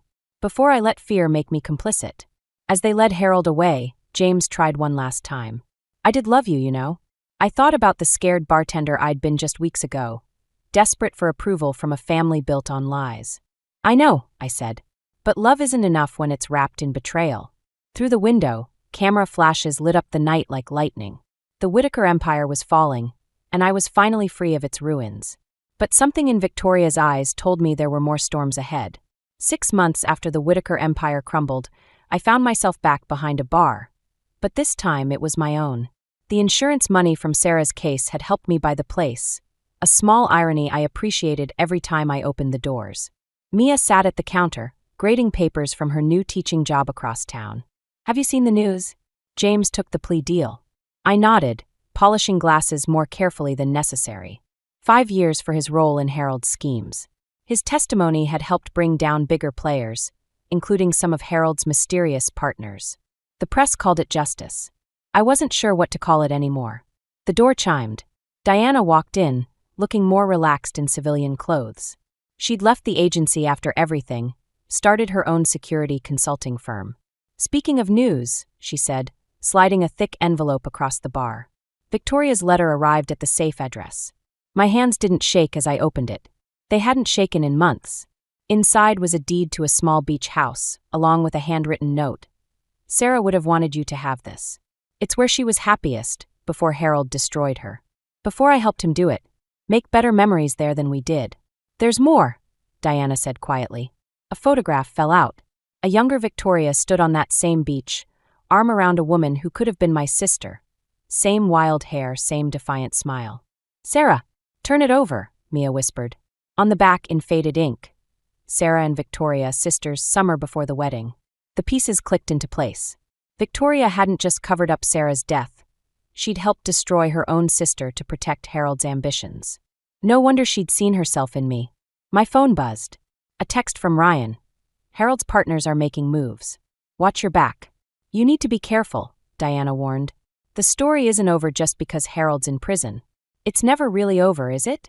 I poured 3 drinks. But I'm not that scared bartender anymore. The door chimed again. Rebecca walked in, turning heads like always. But now she wore a federal marshal's badge under her leather jacket. "Got room for one more?" she asked, taking the empty seat beside Diana. "Witness protection gets lonely." I poured a 4th glass. We sat in comfortable silence, for women whose lives had been tangled and transformed by the Whittakers' web of lies. "To Sarah," Victoria's voice came from the doorway. She looked older, softer somehow, without her society armor. "And to Truth, however late it comes." I studied her face, my almost aunt in another life. She'd lost everything. Her husband to prison, her son to his choices, her position in society. But something in her eyes looked lighter. "Join us?" I asked. She sat, accepting the drink I poured. "I'm selling the mansion," she said. "Using the money to start a foundation for women trapped in abusive relationships, financial abuse, emotional manipulation, all of it." "Sarah's legacy?" Mia suggested. Victoria's eyes welled up. "Yes, exactly that." My phone buzzed again. Another warning from Ryan about Harold's old associates. Another reminder that some stories don't end cleanly. But looking around at these women, each broken and rebuilt by the same storm, I realized maybe that was the point. We weren't just survivors of the Whittakers' destruction. We were the ones who would make sure it never happened again. To Sarah's legacy, I raised my glass. And to the stories we choose to write next. As we drank, I caught Victoria's eye. There was something there, regret, hope, determination. A promise maybe to do better this time. To be better. Outside, the sun set over my small piece of rebuilt life. Tomorrow would bring new challenges, new threats from Harold's old world. But tonight, in this moment, surrounded by unlikely allies and hard-won wisdom, I was exactly where I needed to be. The Whittakers had taught me how to survive their world. Now it was time to learn how to truly live in my own.